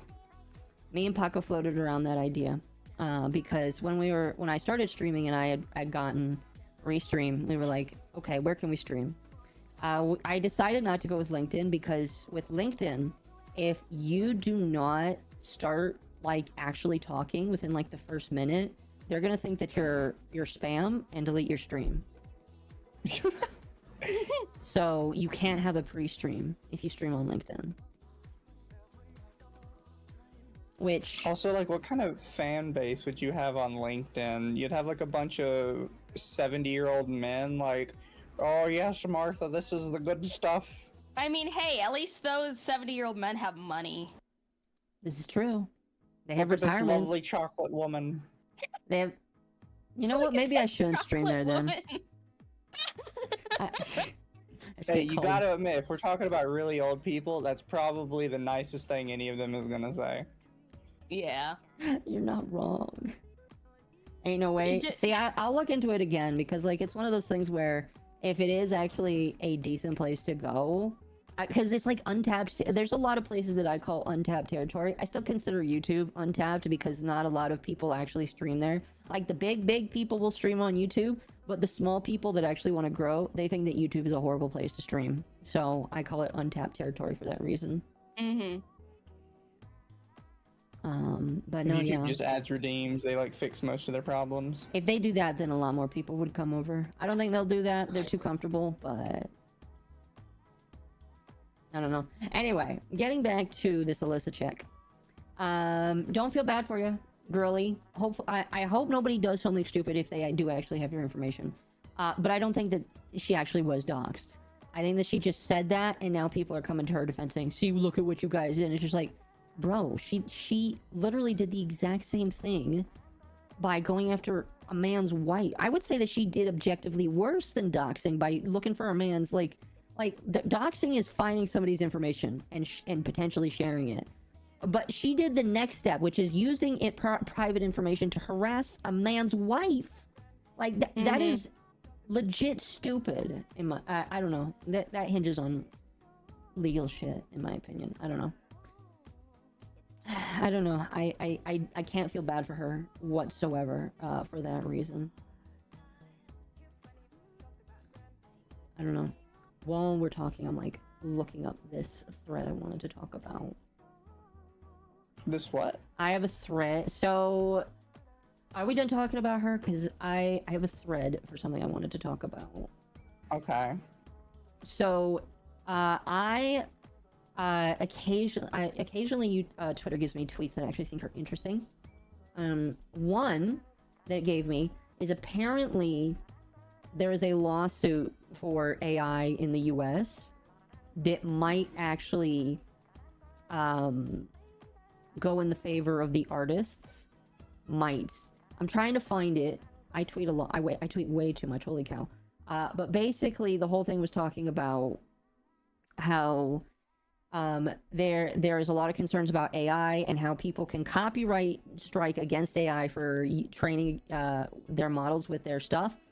And my big thought is, because like the entire reason why I feel like AI hasn't been regulated up to this point, and I think that Josh probably shares this sentiment, right now, not a lot of people know this. There is a war with all of the countries, not like a physical war, but there is a war to have the next best AI, well, to just have the best AI.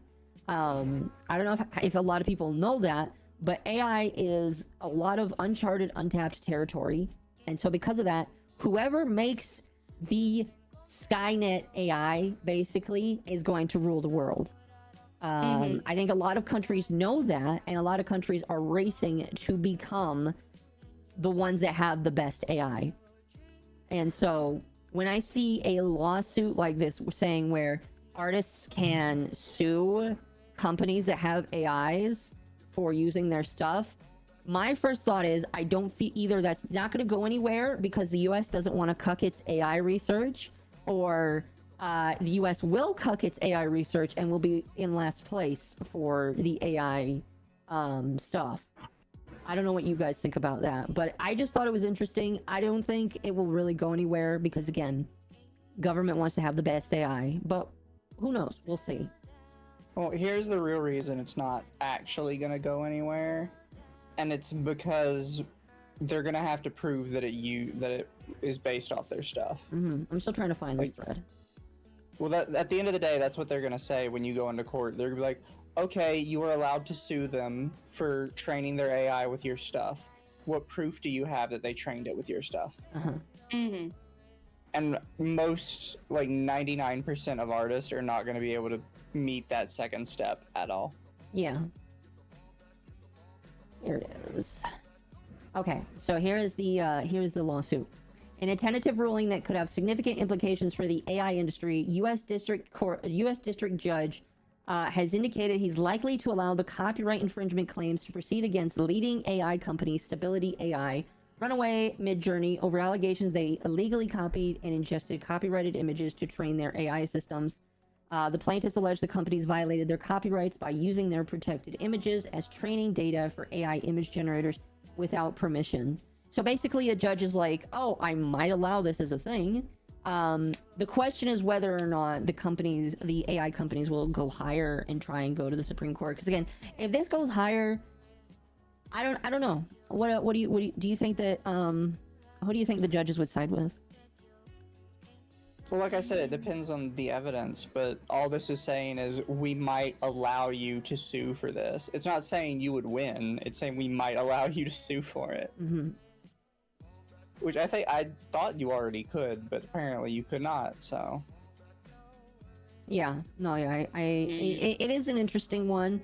This is we're reaching the point, chat, where when it comes to stuff like, when it comes to AI, again, there is a race, an invisible race that not a lot of people know about, and whoever the winner is going to decide the next century or 2 centuries, because AI, as much as people don't like it, is going to rule a significant portion of people's lives because of just how it works and how efficient it is to some people.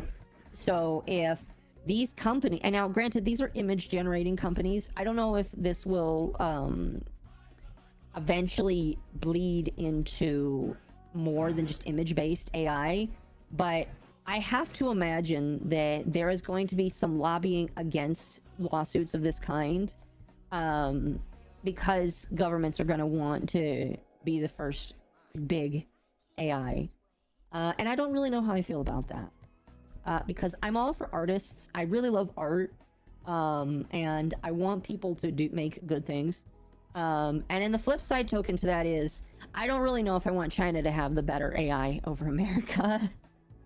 That's the other part, is like, which side do I want? Do I want another country to develop a better AI that will take over the world? Or do I want art? Is that a dumb, thing to say? It might be. I have no thoughts. You have no thoughts? No thought, head empty. No thoughts? Fair enough. I don't. It was an interesting thing. It's something that I watch over because I just think that the whole AI thing is interesting. Obviously, I believe in regular people's art and regular people's spoken and written words over a robot, because I'm like Will Smith. I don't believe a robot can create I think a robot can only remix and remaster something into something else. But it is interesting. It is really I think it depends interesting. on what you refer to as creation. This is true. This is very true. Because I'm one of those people that if you think an animal can create art by mindlessly dragging a paintbrush over a canvas, you have to innately believe the robot can create art. I can agree with that. I do think that an animal can be trained, because some animals I feel like can be trained, but I feel like the majority of them, if you gave a monkey a paintbrush and paint, he'd eat the paint. Yes. and maybe the next one would draw on there after they learn that drawing is something you could do. But no, I think it's I can. One of those things where everybody's like, everything is art, and then it's like, okay, well, is this art? And it's like, well, not that, because I personally don't want to call that art. Mm-hmm. No, I can see that. And then it's like, okay, well, is everything art, or is this specific thing not art? I feel like it's something that only classified beings can create. And that'll be an interesting discussion, I feel like, for the future. But that's not a discussion I have to have. Reading verbatim, extremely concerning payment processor news. Japanese video site Nico Nico loses ability to pay with Visa cards. Yo, yeah, Nico I saw Nico that. isn't even an adult site yet. It's targeted by credit card companies like Visa, as if it was one. What I the saw fuck? that. Yeah. We mentioned it earlier, but I think credit card processors are reaching the end of the rope for what people are willing to be okay with. Because, like, back when it was easy to just say, oh, let's get rid of these tiny little companies that have really weird and obscure porn. Yeah, sure, that's fine. A lot of people aren't going to bat an eye over it, except for maybe me and these two. But, like, it's getting to the point where everybody is upset with credit card companies and banks and processors. And if they're not careful, I feel like people are going to be stupid. So they're reaching the end of the rope of what people's tolerance is. And that's going to lead to innovation, I guess. Or people just bowing down and letting them take away all their porn. I don't know. Which would you think? What do you think will happen first? Porn going away, or a violent uprising with credit card companies? I don't think people are going to do any sort of uprising. I feel like they already would have years ago when all these companies started first getting rid of stuff. Mm-hmm. You just think that people will bow down and let it happen? I think they're just going to keep trying to find ways around it. Yeah. Fair enough. It's like people... The credit card company does not give a shit on what people say. Especially since a lot of people have, you know, immense debt with these credit card companies. Yeah. Very true. Very true. And because these companies circulate basically... I think like Visa and MasterCard circulate 75 to 90% of all money in the world. So you're not going to convince them, at least not easily. You need to wait for didn't Visa just buy Discover? I think so. Isn't that crazy, chat? Isn't that crazy that banks can buy other banks and that's not like an issue? Isn't that crazy, chat? I feel like that's kind of crazy. I feel like if I was a pretty big bank that owned a large portion of the world's money, I wouldn't be allowed to buy another bank that holds a portion of the world's money. I feel like that would be like, what would that be called? A monopoly, maybe? So now instead of the big three, it's now just the big two. Mm-hmm. That is horrifying. Yeah. Isn't that crazy? I think that's pretty crazy. That is crazy. It is. It is very crazy. Oh, music decided to stop. Here, let me restart that. There we go. It just sucks the way everything's going lately. It does. But I am not gonna be like blackpilled and say there's no way to fix it. I do think that it's one of those things where we'll find ways around it. Quite a monopoly. I agree. I agree. The problem is, I think the government would have to say something about it, and they just don't care. No, because they can just tell the government not to care.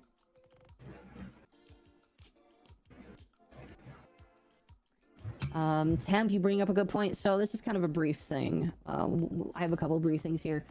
Switch 2, it was confirmed to be announced at the very least in the next fiscal year, which I believe the next fiscal year ends in like February or March of next year. I don't know when that is, but I think it's March. The president of Nintendo, whenever the president of Nintendo comes out and says, hey, this is the thing that's happening, you know it's special. So he came out and said, hey, we're gonna announce the successor to the Switch this fiscal year. So that is coming, chat. Be excited. There have been leaks about what's coming out with the new Switch. Apparently the next Switch is gonna be better than the PlayStation 4 Pro. So, hey, that's cool. I hope it doesn't overheat like my current one sometimes does. But that's cool. Let's see. Oh, Mizu, do you want to talk about how you made everybody upset on Twitter over Mori? Oh, yeah. No, chat, just so we're all clear, Mori is a better rapper than like 90% of American mumble rappers, and I don't care what anyone says. But all I said was that people were mad at Mori because she was a self-made woman, which she objectively is. I agree. You could say a lot of stuff about her, but she is objectively self-made. And I believe my exact tweet was people were trashing on her again because they do it every other week. And I was like, you're all just mad that she's self-made and and now gets more viewers than your favorite mumble rapper that has 3 megacorps backing them. And I had like 30 people show up to the tweet, and every single one goes, how dare you say that about Kendrick Lamar? And I was like, I didn't even mention somebody. On yourself? I didn't say anybody's name. Oh, I just thought so it was funny. hilarious that every single one of them was like, how could you say that about Kendrick Lamar? Like, why does all of you think I'm talking about Kendrick Lamar? Is that because like isn't he the big guy right now that everybody's talking about? Here, I'll tell y'all the same thing I told to all of them. Name one song by Kendrick Lamar. You might know his name. Name one song by him. I vaguely know his name. I don't know who that is, to be honest. I don't know what he has done or what he has made. I can tell you a song or two that Mori has made. Well, think about like another big one. Like, what do you remember any songs that like Kanye West has made? No. I know I'll be honest, the only thing I know about Kanye is his anti-Semitic period, and that's about it. I don't care about him at all. Same with like Drake, that's the way it is or with like any of these all big of guys. These rappers. Basically, it's weird to say that out of all the different rappers and hip-hop artists, the only ones that have actually had some kind of effect on the cultural zeitgeist have been fucking Eminem and Vanilla Ice. And they're both white boys that nobody likes. Yeah. I mean, people still love Eminem. Oh yeah, I think Eminem still gets plenty of love. And then Vanilla Ice. I mean, he's coming out with a new album soon to reflect back on Slim Shady. Oh really? Yeah. Oh, that's cool. It's called The Death of Slim Shady. Coup de grace. That's But interesting. yeah, it's just one of those things. Like, none of their music has had any sort of cultural effect. In fact, the only song I even know from Kanye West is when he did the remix of Harder, Better, Faster, Stronger, and I only know of that because Daft Punk is better. Doesn't Daft Punk have like rappers on them, or do they just have like different people sing for them? Because I know their music mostly.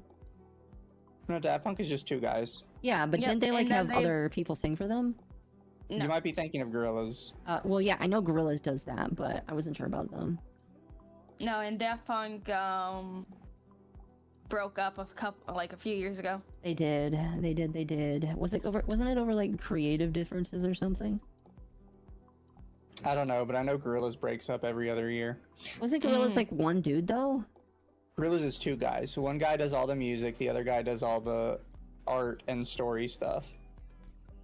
One guy's autistic, the other guy's uber different autistic. Singers and stuff depending on they have different people for Noodle. They have lots of guest artists. Yep. But 2D is always the same person. Yeah. they have one guy that basically does all the musical side, and the other guy does all of the artistic side. Because surprise, surprise, Gorillaz is a completely 2D band. The original VTubers. And I'm fine with saying that. Hey, they do a pretty good job at it. I'll be honest, they do a better job of being a VTuber than some VTubers, because the lore of the Gorillaz universe is pretty damn crazy. It's convoluted. We were supposed to get a movie, but didn't happen. I would pay to see that. I love some of their more recent stuff. No, they still have good music, but the two of them are just constantly getting in fights. I think the problem is a lot of Gorillaz has a lot of political messaging behind it. It does. You can definitely And whenever see you do something like that in a collaborative group, regardless of how closely you align, eventually some stuff is going to go south. I agree. I still think it's funny that the Gorillaz is canon in the Powerpuff Girls universe. Quite a band. It is indeed quite a band. That's funny. They are canon. That's crazy. Yeah, because fucking Other way around. other way around. The Powerpuff Girls is canon in the Gorillaz universe. There we go. Interesting. The leader of the Gangrene Gang. Yeah, they had the Gangrene Gangs. Yeah, they had the Gangrene Gangs later replace Murdoch. Okay. Fair enough. What was his name? Ace?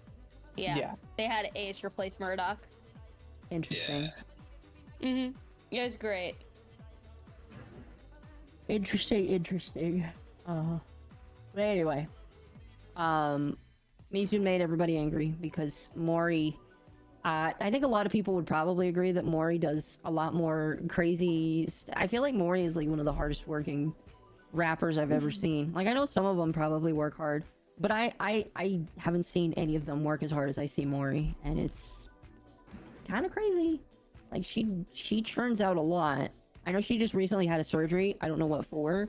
Hopefully she's better, but you know, I think she's better. But yeah, they're just mad because I said Maury's better. It's because she is. And like a lot of them came in trying to act like I was just attacking random rappers when A, I never said any names, and B, this happened because they bring up Maury every other week. Every other week it's about how bad Maury is and how much her music sucks and how she doesn't deserve a platform, and it's like, can you people shut the fuck up? Literally. They're all V-tweeters, all of them. I looked at some of the people that were replying to you. None of those people are actual streamers, or if they are, they do a shitty job at it. Well, no, it wasn't like a VTuber thing. They just hate VTubers. Fair enough. I know some of them were VTubers, though. I mean, some of them probably are, yeah. Surprised we didn't get any of the normal crowd. People always bring up her old, like, Snake Eyes song, too. Which, first off, two hot takes. One, or just one hot take, I guess. Snake Eyes is a good song. I can't remember what was that about. It is silly, and it is dumb, and somewhat offensive in some ways. That's what makes it good. What was Snake Eyes about again? Genuine. It's the one where she says that people said she couldn't rap because she wasn't black, white, hood, or she wasn't black, thug, or hood enough. I see. That's which right. People took as like a racial epitaph or something. That's right. Everyone's saying that she's racist, and somebody's like, "Bro, it's not racist." A lot of people will say that about rappers. Unless you're those things, you can't make it. It's like, okay. Yeah, no, that was the funniest part when that one like came out. Was everybody was like, "But I don't understand. What do you mean? Like, who would tell you can't be a rapper because you're not black?" Like, literally everyone. Eminem talked about it all the time. That's right. Didn't he like go through long talks where he said people said I couldn't do this because I wasn't this, and this? Yeah. And then he's like super duper good at what he does. I mean, he's been going through that shit since he was doing underground shit. Yeah.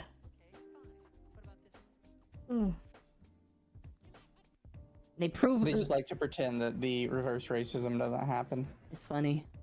They When prove we all right. know it does. Oh yeah, it does. They prove their own point against them all the time. It's kind of funny. I don't know. I was kind of surprised that nothing more happened from that because you had so many people of a similar crowd on YouTube upset at you. But I'm glad that it didn't go much further. They can be dumb. They can. They all know I'm right. They just have to sit there and seethe in their chairs, their gamer chairs. Cope, seethe, and mauled. Cope, seethe, and mauled, yes. Maybe go bald. I don't know. Okay. No comment. It was a joke. But Hades 2 is in early access. Mizu, I remember seeing you say that you didn't really like Hades' art style. But didn't you say you liked the music or some of the gameplay? No, I said the art style is fine. It's just okay. Like, it's not the best part of the game at all. I feel like the art style of the game itself is very good. The art style of most of the portraits is kind of and it's got like weird proportions to a lot of it. Plenty of the characters they don't look right. Like they're not human at all, but they somehow managed to make a bunch of them fall into the uncanny valley. Yes. And I don't know how you do that. No, I agree. So, chat, I have limited experience with Hades. I have played Hades 1, and I think it's a decent game for a roguelite. I want to finish it one day. But I will agree that, like, the art style of some of the characters is just, I don't know what it is. And I'm sure the people that drew them, they did a decent job drawing, but it's just, you know, when that you have a weird gut feeling about things and it just makes you feel weird. That's what I get when I look at some of the portraits, and I don't know why. Yeah. I don't know why. And one of my other comments was, I thought Hades is like a fine game, but I don't really understand the people that are like, oh, this was one of the best roguelites ever made. It really isn't. I've brought this up with friends before. Binding of Isaac is unironically one of the best roguelites ever made, and the guy that made it has no idea why. Because he is regularly trying to ruin the one thing that makes it fun to play. He nerfs it all the fucking time, and I don't understand why. Don't forget, there's also the Binding of Isaac multiplayer.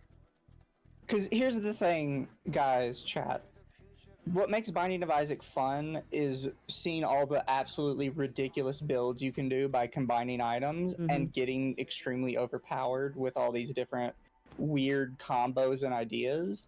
When you take that away, all you have done now is make a really dull twin stick shooter game that you just have to constantly repeat the first 2 levels of for no discernible reason. And that goes for basically every roguelite. Unless you have really solid, satisfying combat, and unless your items let people do crazy stuff, all you've done is do whatever kind of game you're doing, but lesser. I agree. No, I agree. I always think it's really, like, funny when Ed comes out and says, yeah, I'm nerfing this into the ground, and I'm like, you realize that that people are going to play your game less now, right? You know that's going to happen, right? Because the reason why your game is so powerful is because I like taking all of those stupid, crazy items that I can get on the first floor and then just, like, steamrolling the whole game, because that's fun. You know, I understand. There's like a couple groups of people when it comes to Isaac. There's the people that like to break the game. Like, one of my favorite things in the world is crashing my computer because it can't handle how many tiers are on the board. That's like one of my favorite things to do. And when you take away people's ability to do that, it's just not fun anymore. And I think it is like the idea of like removing, testing the game to its limits. People like doing that, and I don't understand why he takes it away. But anyway, that's kind of a side tangent. Hades and Hades 2 is literally just Supergiant's other games, except now you have to repeat the first level 30 times to get the story. Yeah, and I understand the appeal. The Hades, here was my problem with Hades, because I played through, I want to say, the first couple of worlds. I learned that you could basically get from the beginning to the end in one run if you were good enough. My problem with Hades is the story is very intricate, but I feel like I have to invest multiple hours to get to the end of a roguelite. And in my personal opinion, if you're gonna have a roguelite like that, you need to be careful with just how much story you really want to put in it, because if it's a great story, but I have to grind and slam my head into the keyboard for multiple hours to get that story, like I'm willing to do that for something like a FromSoft game or like a hard RPG. I'm willing to do that, but when it's a roguelite, I'm gonna get tired and abandon the game. I'm sorry. I do it with Isaac all the time, but with Isaac, like, there really is no story. There's like hidden elements of things, but like there really isn't much of a story. The kid dies in the basement. That's about it. But with Hades, there's a lot with Hades, there. The whole point is to get to the end, so you get 2 lines of dialogue, and now you have to restart it to get the next 2 lines. Like, look, the gameplay's solid and it's fun, but it really tries to draw you in with this story, but you're only allowed the tiniest snippets of it every 5 hours. And that's frustrating. Maybe that's just an autism thing for me, but it's very, very frustrating to like, oh, I got really lucky on this run. Maybe I'll finally get to understand the story about why this girl's such a bitch and tries to kill me all the time. Oh, I just randomly died to bad luck. Man, I guess I'm not going to learn that. And then it's also like, a lot of the combat in Hades doesn't necessarily matter to the story. Mm-hmm. So like you've seen it before, right, on YouTube, where people do like the movie of like a certain game. Yes. And typically they'll only string together all of the stuff that is story relevant. Mm-hmm. And a lot of times that does include like boss fights, because bosses will have unique dialogue they'll say throughout it, and there'll be parts of the fight that are important and relevant to the story. With Hades, everything is just a obstacle to the story, which is only at the very end.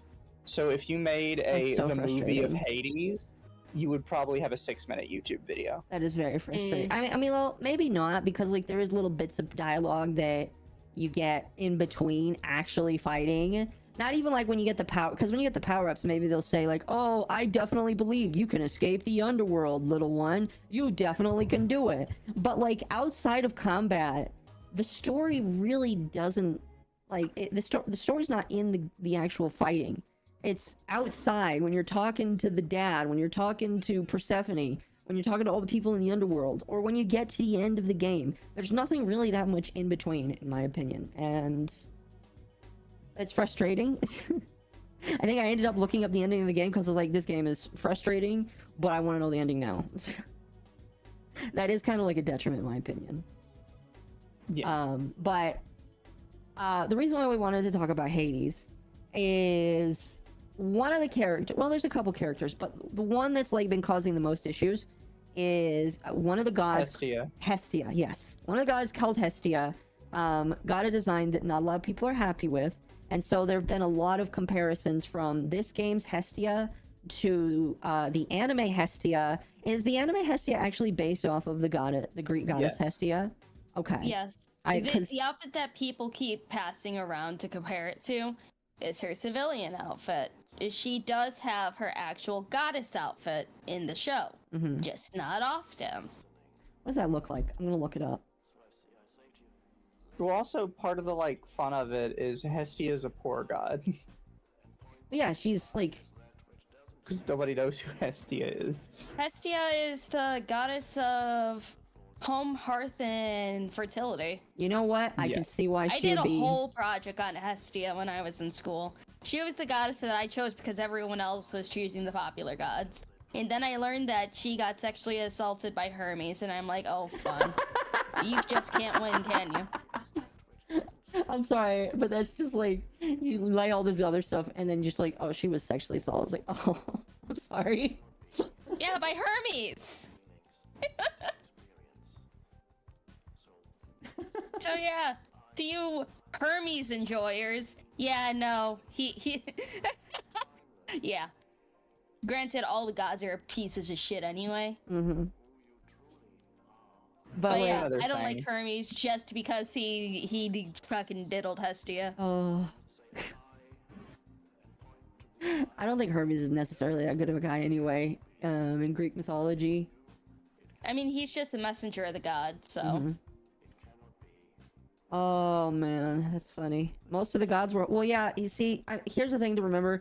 In Greek mythology, all the gods were weird and horny and not the best parents. Because, like, you got Zeus, the big man himself. He fucked every girl he could see. Became a hog, or not a hog. He became like a cow, I think, in one of the stories. And just, like, you know, he was a horny motherfucker. And so, like, you know, it's understandable to know that Hermes isn't the best guy. But, like, none of them really are. Not the point, really. But a lot of people were upset over the Hestia design. People are saying that if you don't like the Hestia design, you're racist or you're evil and mean and all that stuff. And I disagree. People are also saying that if you liked the Hestia design from the anime, that you're racist and horrible too. I guess I am, chat, because I think the Hestia design from the anime is 10 times better. The fact that they fucking gave Hades Hestia vitiligo is the weirdest fucking shit. Yeah. And a lot of people are trying to defend it, and they're like, no, you don't understand. She's just covered in soot. I'm like, okay, so she's doing blackface. That's not a good defense. That's not a good defense. So you're telling me that Hades 2 made a blackface god? That's not a good thing to say. Well, don't forget, also, speaking of Hermes, he's Asian. Oh, yeah. They, this was mentioned in, like, a couple news articles where they were intentionally trying to diversify the gods. They did. Which is just a dumb idea to me. I feel like that is purposefully avoiding... Because, like, here's the thing. Let's say that, like, this was a game about a whole bunch of white people and white gods. Greek... I wouldn't say people that are Greek are necessarily white, because, some of them are probably tanned. But I wouldn't consider Greek people white necessarily. But my point is, the fact that they take a pantheon of gods that already have a definable race and religion based around them, and then made them different. If I was Greek, if I was like a Greek that was also like very heavy into Greek religion, I'd probably be kind of offended by that. Probably just a little bit, just saying, hey. It's just a weird decision in general. I don't know. And I'm not saying that's necessarily bad. I'm just saying that, like, people are... I think it's bad. Because that is explicitly diversity for diversity's sake. There's no tangible reason behind it. No, I agree. And, like, maybe... I could definitely see people try to argue, oh, but, like, if this is the underground for everybody, and it's just like, no, you don't understand. The Greeks believed in these gods, that they were their gods. Everybody had their own gods that they believed in.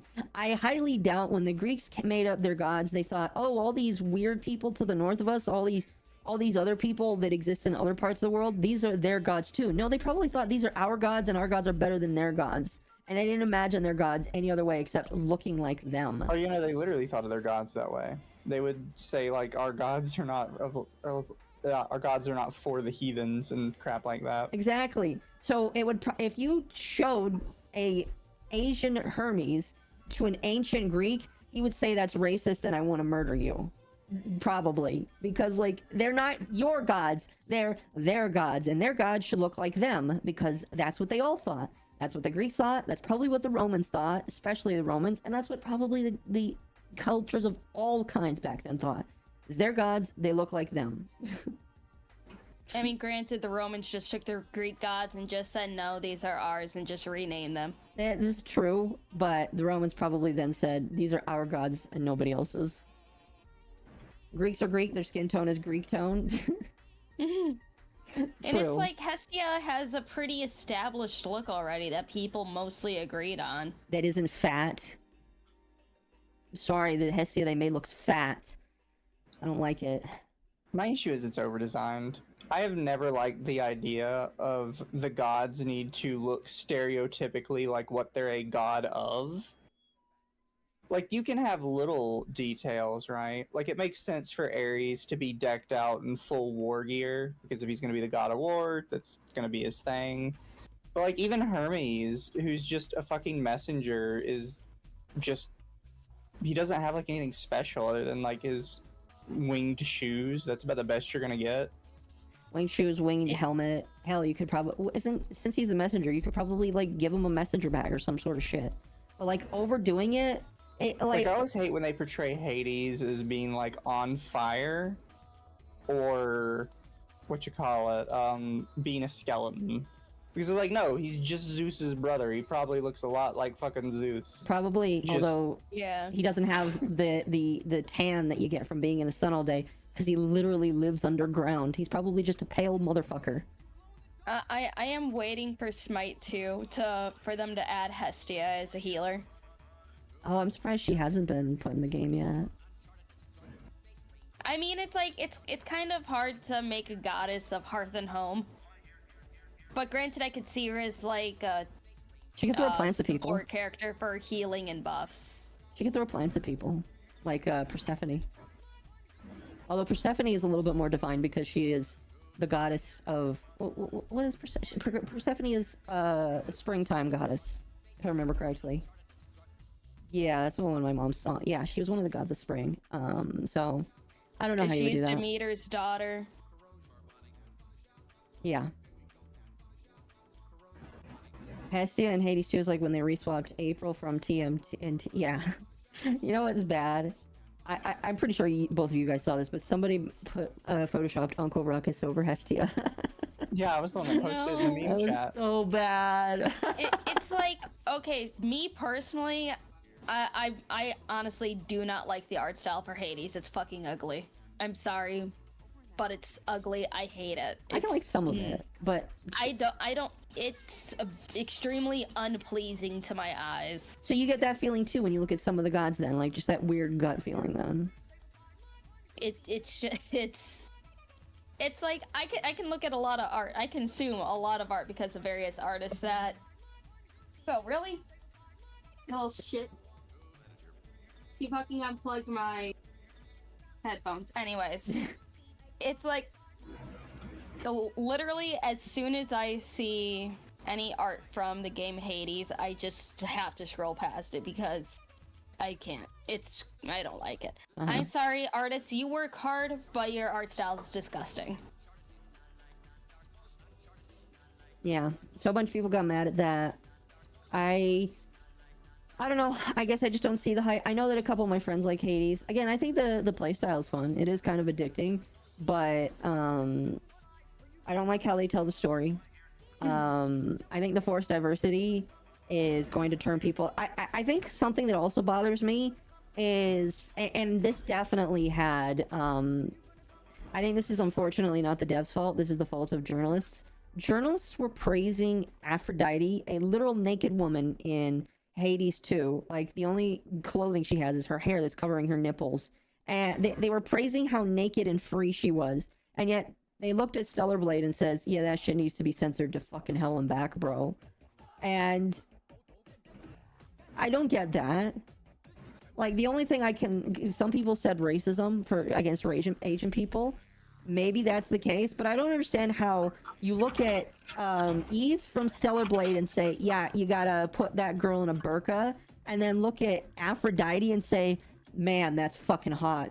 Like, I wanna lick this woman. Like, I'm pretty sure I saw a journalist say they want to lick that woman, and it's just like... I do not like that Aphrodite. This is my Aphrodite. I just threw her and shooting the shit. Oh, people were also getting mad at the Aphrodite from Smite, saying that she's over-sexualized too, and it's like, bro... It's too late to complain about that. She's the goddess of love. Of course she's going to be sexualized. I would expect nothing less.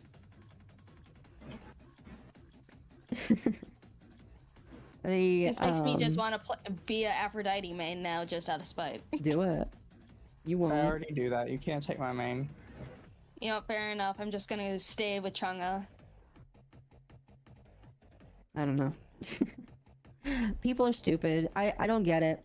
Like, people try to criminalize and get angry at other people's likes, and it's just like, dude, go goon in your own corner. Nobody cares what you goon over. Just let them do it in peace. But they have to try and take it away from others, and it's just like, this is how people... It's just dumb.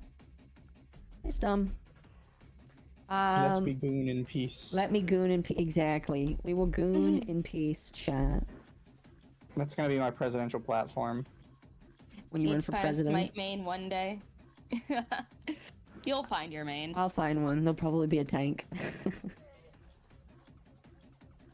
Okay. We will have to teach you. We will. I mean, by playing, you're just slowly teaching me. We got to get you out of arena and throw you into either Conquest, a joust, or conquest. Next time we play. Okay, the last thing I have written down for I did have written down that Kirsch is coming back, which is cool. Oh, Kirsha, yeah. Yep, Kirsch is back. Yay, she's back from vacation. That's kind of like a little side thing. She mentioned that she was blacklisted from something. I find that kind of funny. I hope she talks about that tomorrow. So that's cool. She's back. Yay. That's about all I had for her. The only other thing that we have to talk about tonight is that Ninja Sanji is in it again. It's not like I don't know if I would consider this not a big thing. You told a bunch of teenagers to mix alcohol and energy drinks and got a warning from the Japanese government and the energy drink company they were partnered with. Yeah. Yeah. That is, chat, don't do that. Caffeine is well, not dangerous. In high quantities it is. But alcohol and caffeine together is a fucking detrimental, I would say, to your health. So don't listen to Ninja Sanji. That's dangerous. Yeah. They can't stop taking L's. Wait, really? Yes! The Japanese government came and said, don't do this. And then I think the energy drink company was like, yeah, don't do this. So, I don't know. They're just getting L after L. I don't know how, like, okay. I want to spend a moment to do this, and then we can, like, have our closing thoughts. What is the next Ninja Sanji, thing gonna be? Because, like, they've gone... I feel like there is no deeper that Ninja Sanji can go. But what is the next controversy that they're gonna be in? I want to know your thoughts, both of you. What is the next pitfall for them? Somebody's gonna die. Someone's gonna be hospitalized from exhaustion. See, like, the thing that's depressing to me is, like, before I would say, like, something with taxes, but something's happened with taxes because, I think her name is Michi, the new zombie girl. Her taxes were fucked up by Ninja. And obviously, like, she didn't say it was them, but we know it's them. They fucked over her taxes. So they have, like, broken the law multiple different ways, it feels like. And so the next... Oh, gosh. I hope you're wrong, Az. Grooming fans? I hope not. I hope not. I don't think a VTuber has done that yet. But, like, if I had to put my money on it, probably could happen from Ninja, sadly. They have sunk so far that I feel like one of their talents could unfortunately be accused of that. I don't know.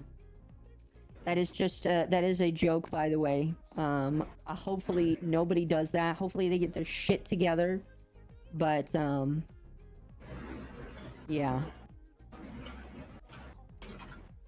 I don't know. Drugs? Hopefully not. Again, I don't know, Chad, what do you think? What would be the next horrible thing? As Hara says grooming. Hopefully it doesn't go that far. That would really suck, in my opinion. It's hard to predict where we go from rock bottom. Yeah, because once you get to rock bottom, you have to figure out whether or not you're able to still continue digging. Because rock bottom is supposed to be where you can't dig anymore. But it seems like whenever Niji hits it, they find a way to continue digging. It's like at this point in Minecraft, we have passed bedrock, and somehow there is something deeper for them to go towards. And I don't understand it. They had their shit together, we wouldn't be talking about them. Oh, it is funny. It is definitely funny. It's bizarre to me.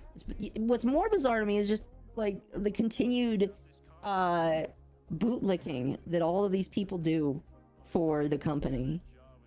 Not just the company, but, well, no, yeah, it's just the company, because, like, I know for a fact, based off of what I have seen, that none of these fans would defend their favorite talent if they left the company. Because it's been proven multiple times, multiple talents. If the talent leaves a company, they're a horrible person. They must have been fired for some reason, so we all hate them. So when when all of these people's favorite talents are gone, they're all just gonna hate them.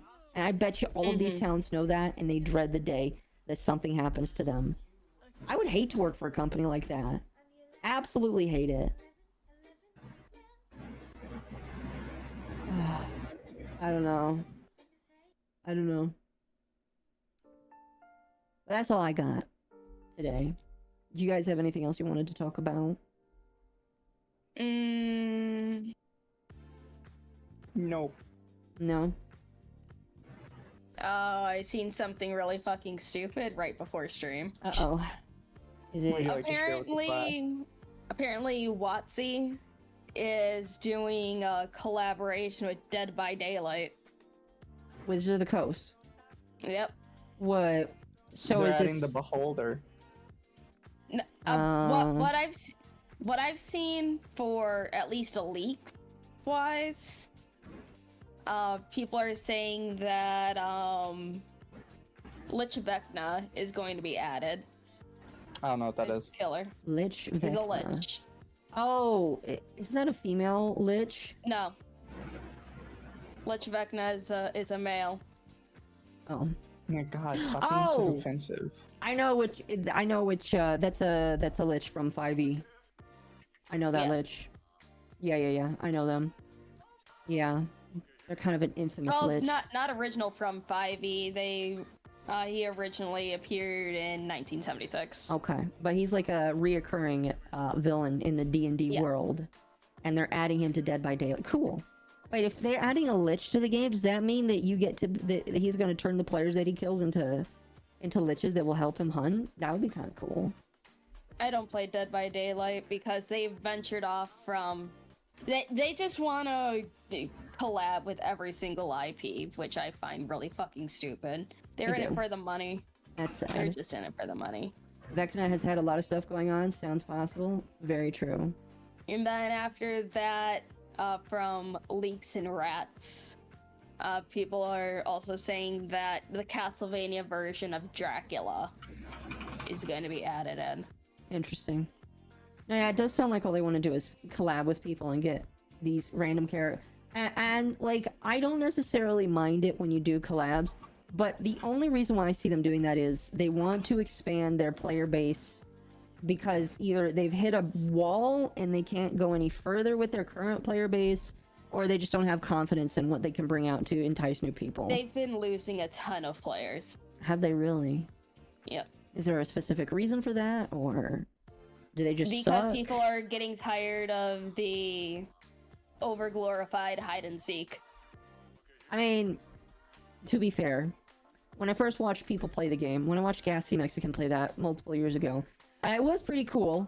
But I think when all you have is just a glorified hide and seek, yeah, that does get kind of boring after a while. You kind of, in my opinion, there's a lot more ways they could have added more to the game, and they're just not doing it. And when you're lazy like that, you end up losing. I mean, they're busy. They're busy making a dating sim and collabing with Supermassive Games on another game. Wait, they're making a dating sim? They already did. Do you get to like date all the killers? Not all of them, but a lot of them. I was gonna ask because there is How did you not know about, what was it called, Hooked on You? Something like that. Oh, that is weird. How'd you not know about this? Because I don't pay attention to a lot of horror games. Fake gamer. I'm not a fake gamer, I just don't like a lot of those. That's interesting. I guess in the same vein of Dead by Daylight, a actor who voiced a new monster ended up passing away. And the only reason why it was kind of relevant is because they made a stink about their character because the voice actor was trans, and they voiced both a male and female part for the character, because the character is supposed to be like a body snatcher that can morph itself into whoever it kills. And they voiced both a male and female part, and there was some controversy because this voice actor was like, oh, this monster is transphobic because they made it look like me, which I don't know what to say about that, but like they complained about it for a while, and then I think some lawyers told them to shut up because then they were like, oh no, never mind, I'm just joking. And then they died from an autoimmune disease, which is obviously very sad, but kind of crazy. I don't know. That's about it for Dead by Daylight. Anyway, what are we gonna do tomorrow? Have we decided We what we're didn't gonna play? settle on a game yet. Okay. It is still up in the air. Okay. Mm-hmm. Well, chat, whatever we play tomorrow, you'll see. Really quickly, before we end off tonight, I have a song that I've picked out that we'll do. Don't forget, chat, if you haven't yet, like and subscribe to the YouTube channel. Our goal is to try and raise up the channel to 1,000 so that we can get monetized. We already have all our watch hours. I looked on the thing. We have the watch hours for the stream. We just need more subscribers. We're going to be working to bring more content to you guys, such as more videos that we want to do. That is in like pre-production right now. We're working on that. Is there anything else? Merch. We're still working on merch. Look out for that. That'll be exciting and fun. And beyond that, I got nothing else. Do you guys have anything else? No. I got nothing. All right. Well, with that in mind, I think we'll end it off here. Thanks, chat, for watching today. And we'll see you later. Good night, guys. Night, guys. I'ma send you off to somebody who looks kind of cute. So be good for them. All right. Bye. Bye.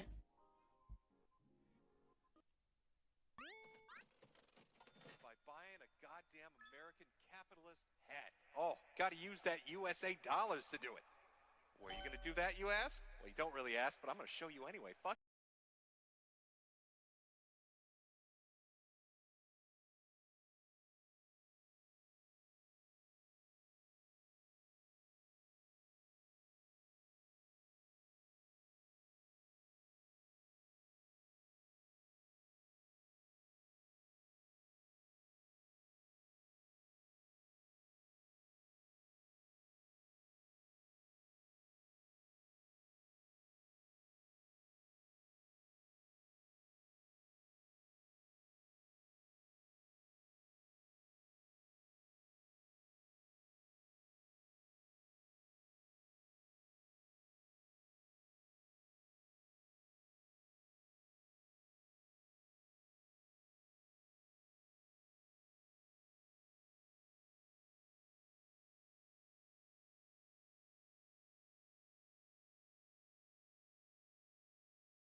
Pay me. It's the only cure, really. When you're very sad, you need to pay me money. You gotta buy my fucking hats. Alright, that's the only way you're gonna teach these communists their fucking place. These lemon-loving motherfuckers. It's by buying a goddamn American capitalist hat. Oh, gotta use that USA dollars to do it. Buy a hat for your hat. For your hat. Quality fucking hats, ladies and gentlemen. Buy a hat for your hat. For your hat. Wear it around town and it's fancy. Buy a hat for your hat. For your hat. For your hat. For your hat. For your hat.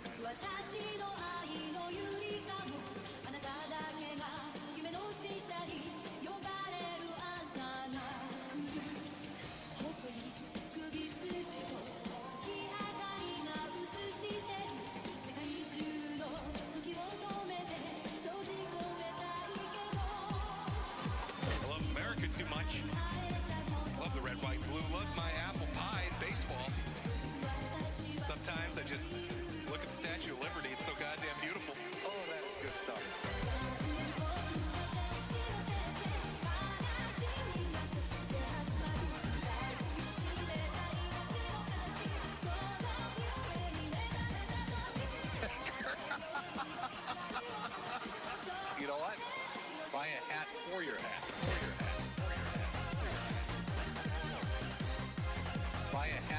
your hat. You know what? Buy a hat for your hat. To sell you beautiful fucking hats. We all love Jim's hats. Let me move a little bit. Over on Shopify. Medicare.myshopify.com. Buy the finest hats available. You gotta do this. You're gonna do that over at my store. Buy my hats. Teach the communists a lesson. Fuck the lemon. Buy a hat. You gotta do this. Buy my hats. You gotta do this. Buy my hats. You know what? Buy a hat for your hat. You gotta do this. Buy my hats. You gotta do this. Buy a hat for your hat. Quality. Buy my hats. You gotta do this. Buy a hat for your hat. You gotta do this. Buy my hats. You gotta do this. Buy a hat for your hat.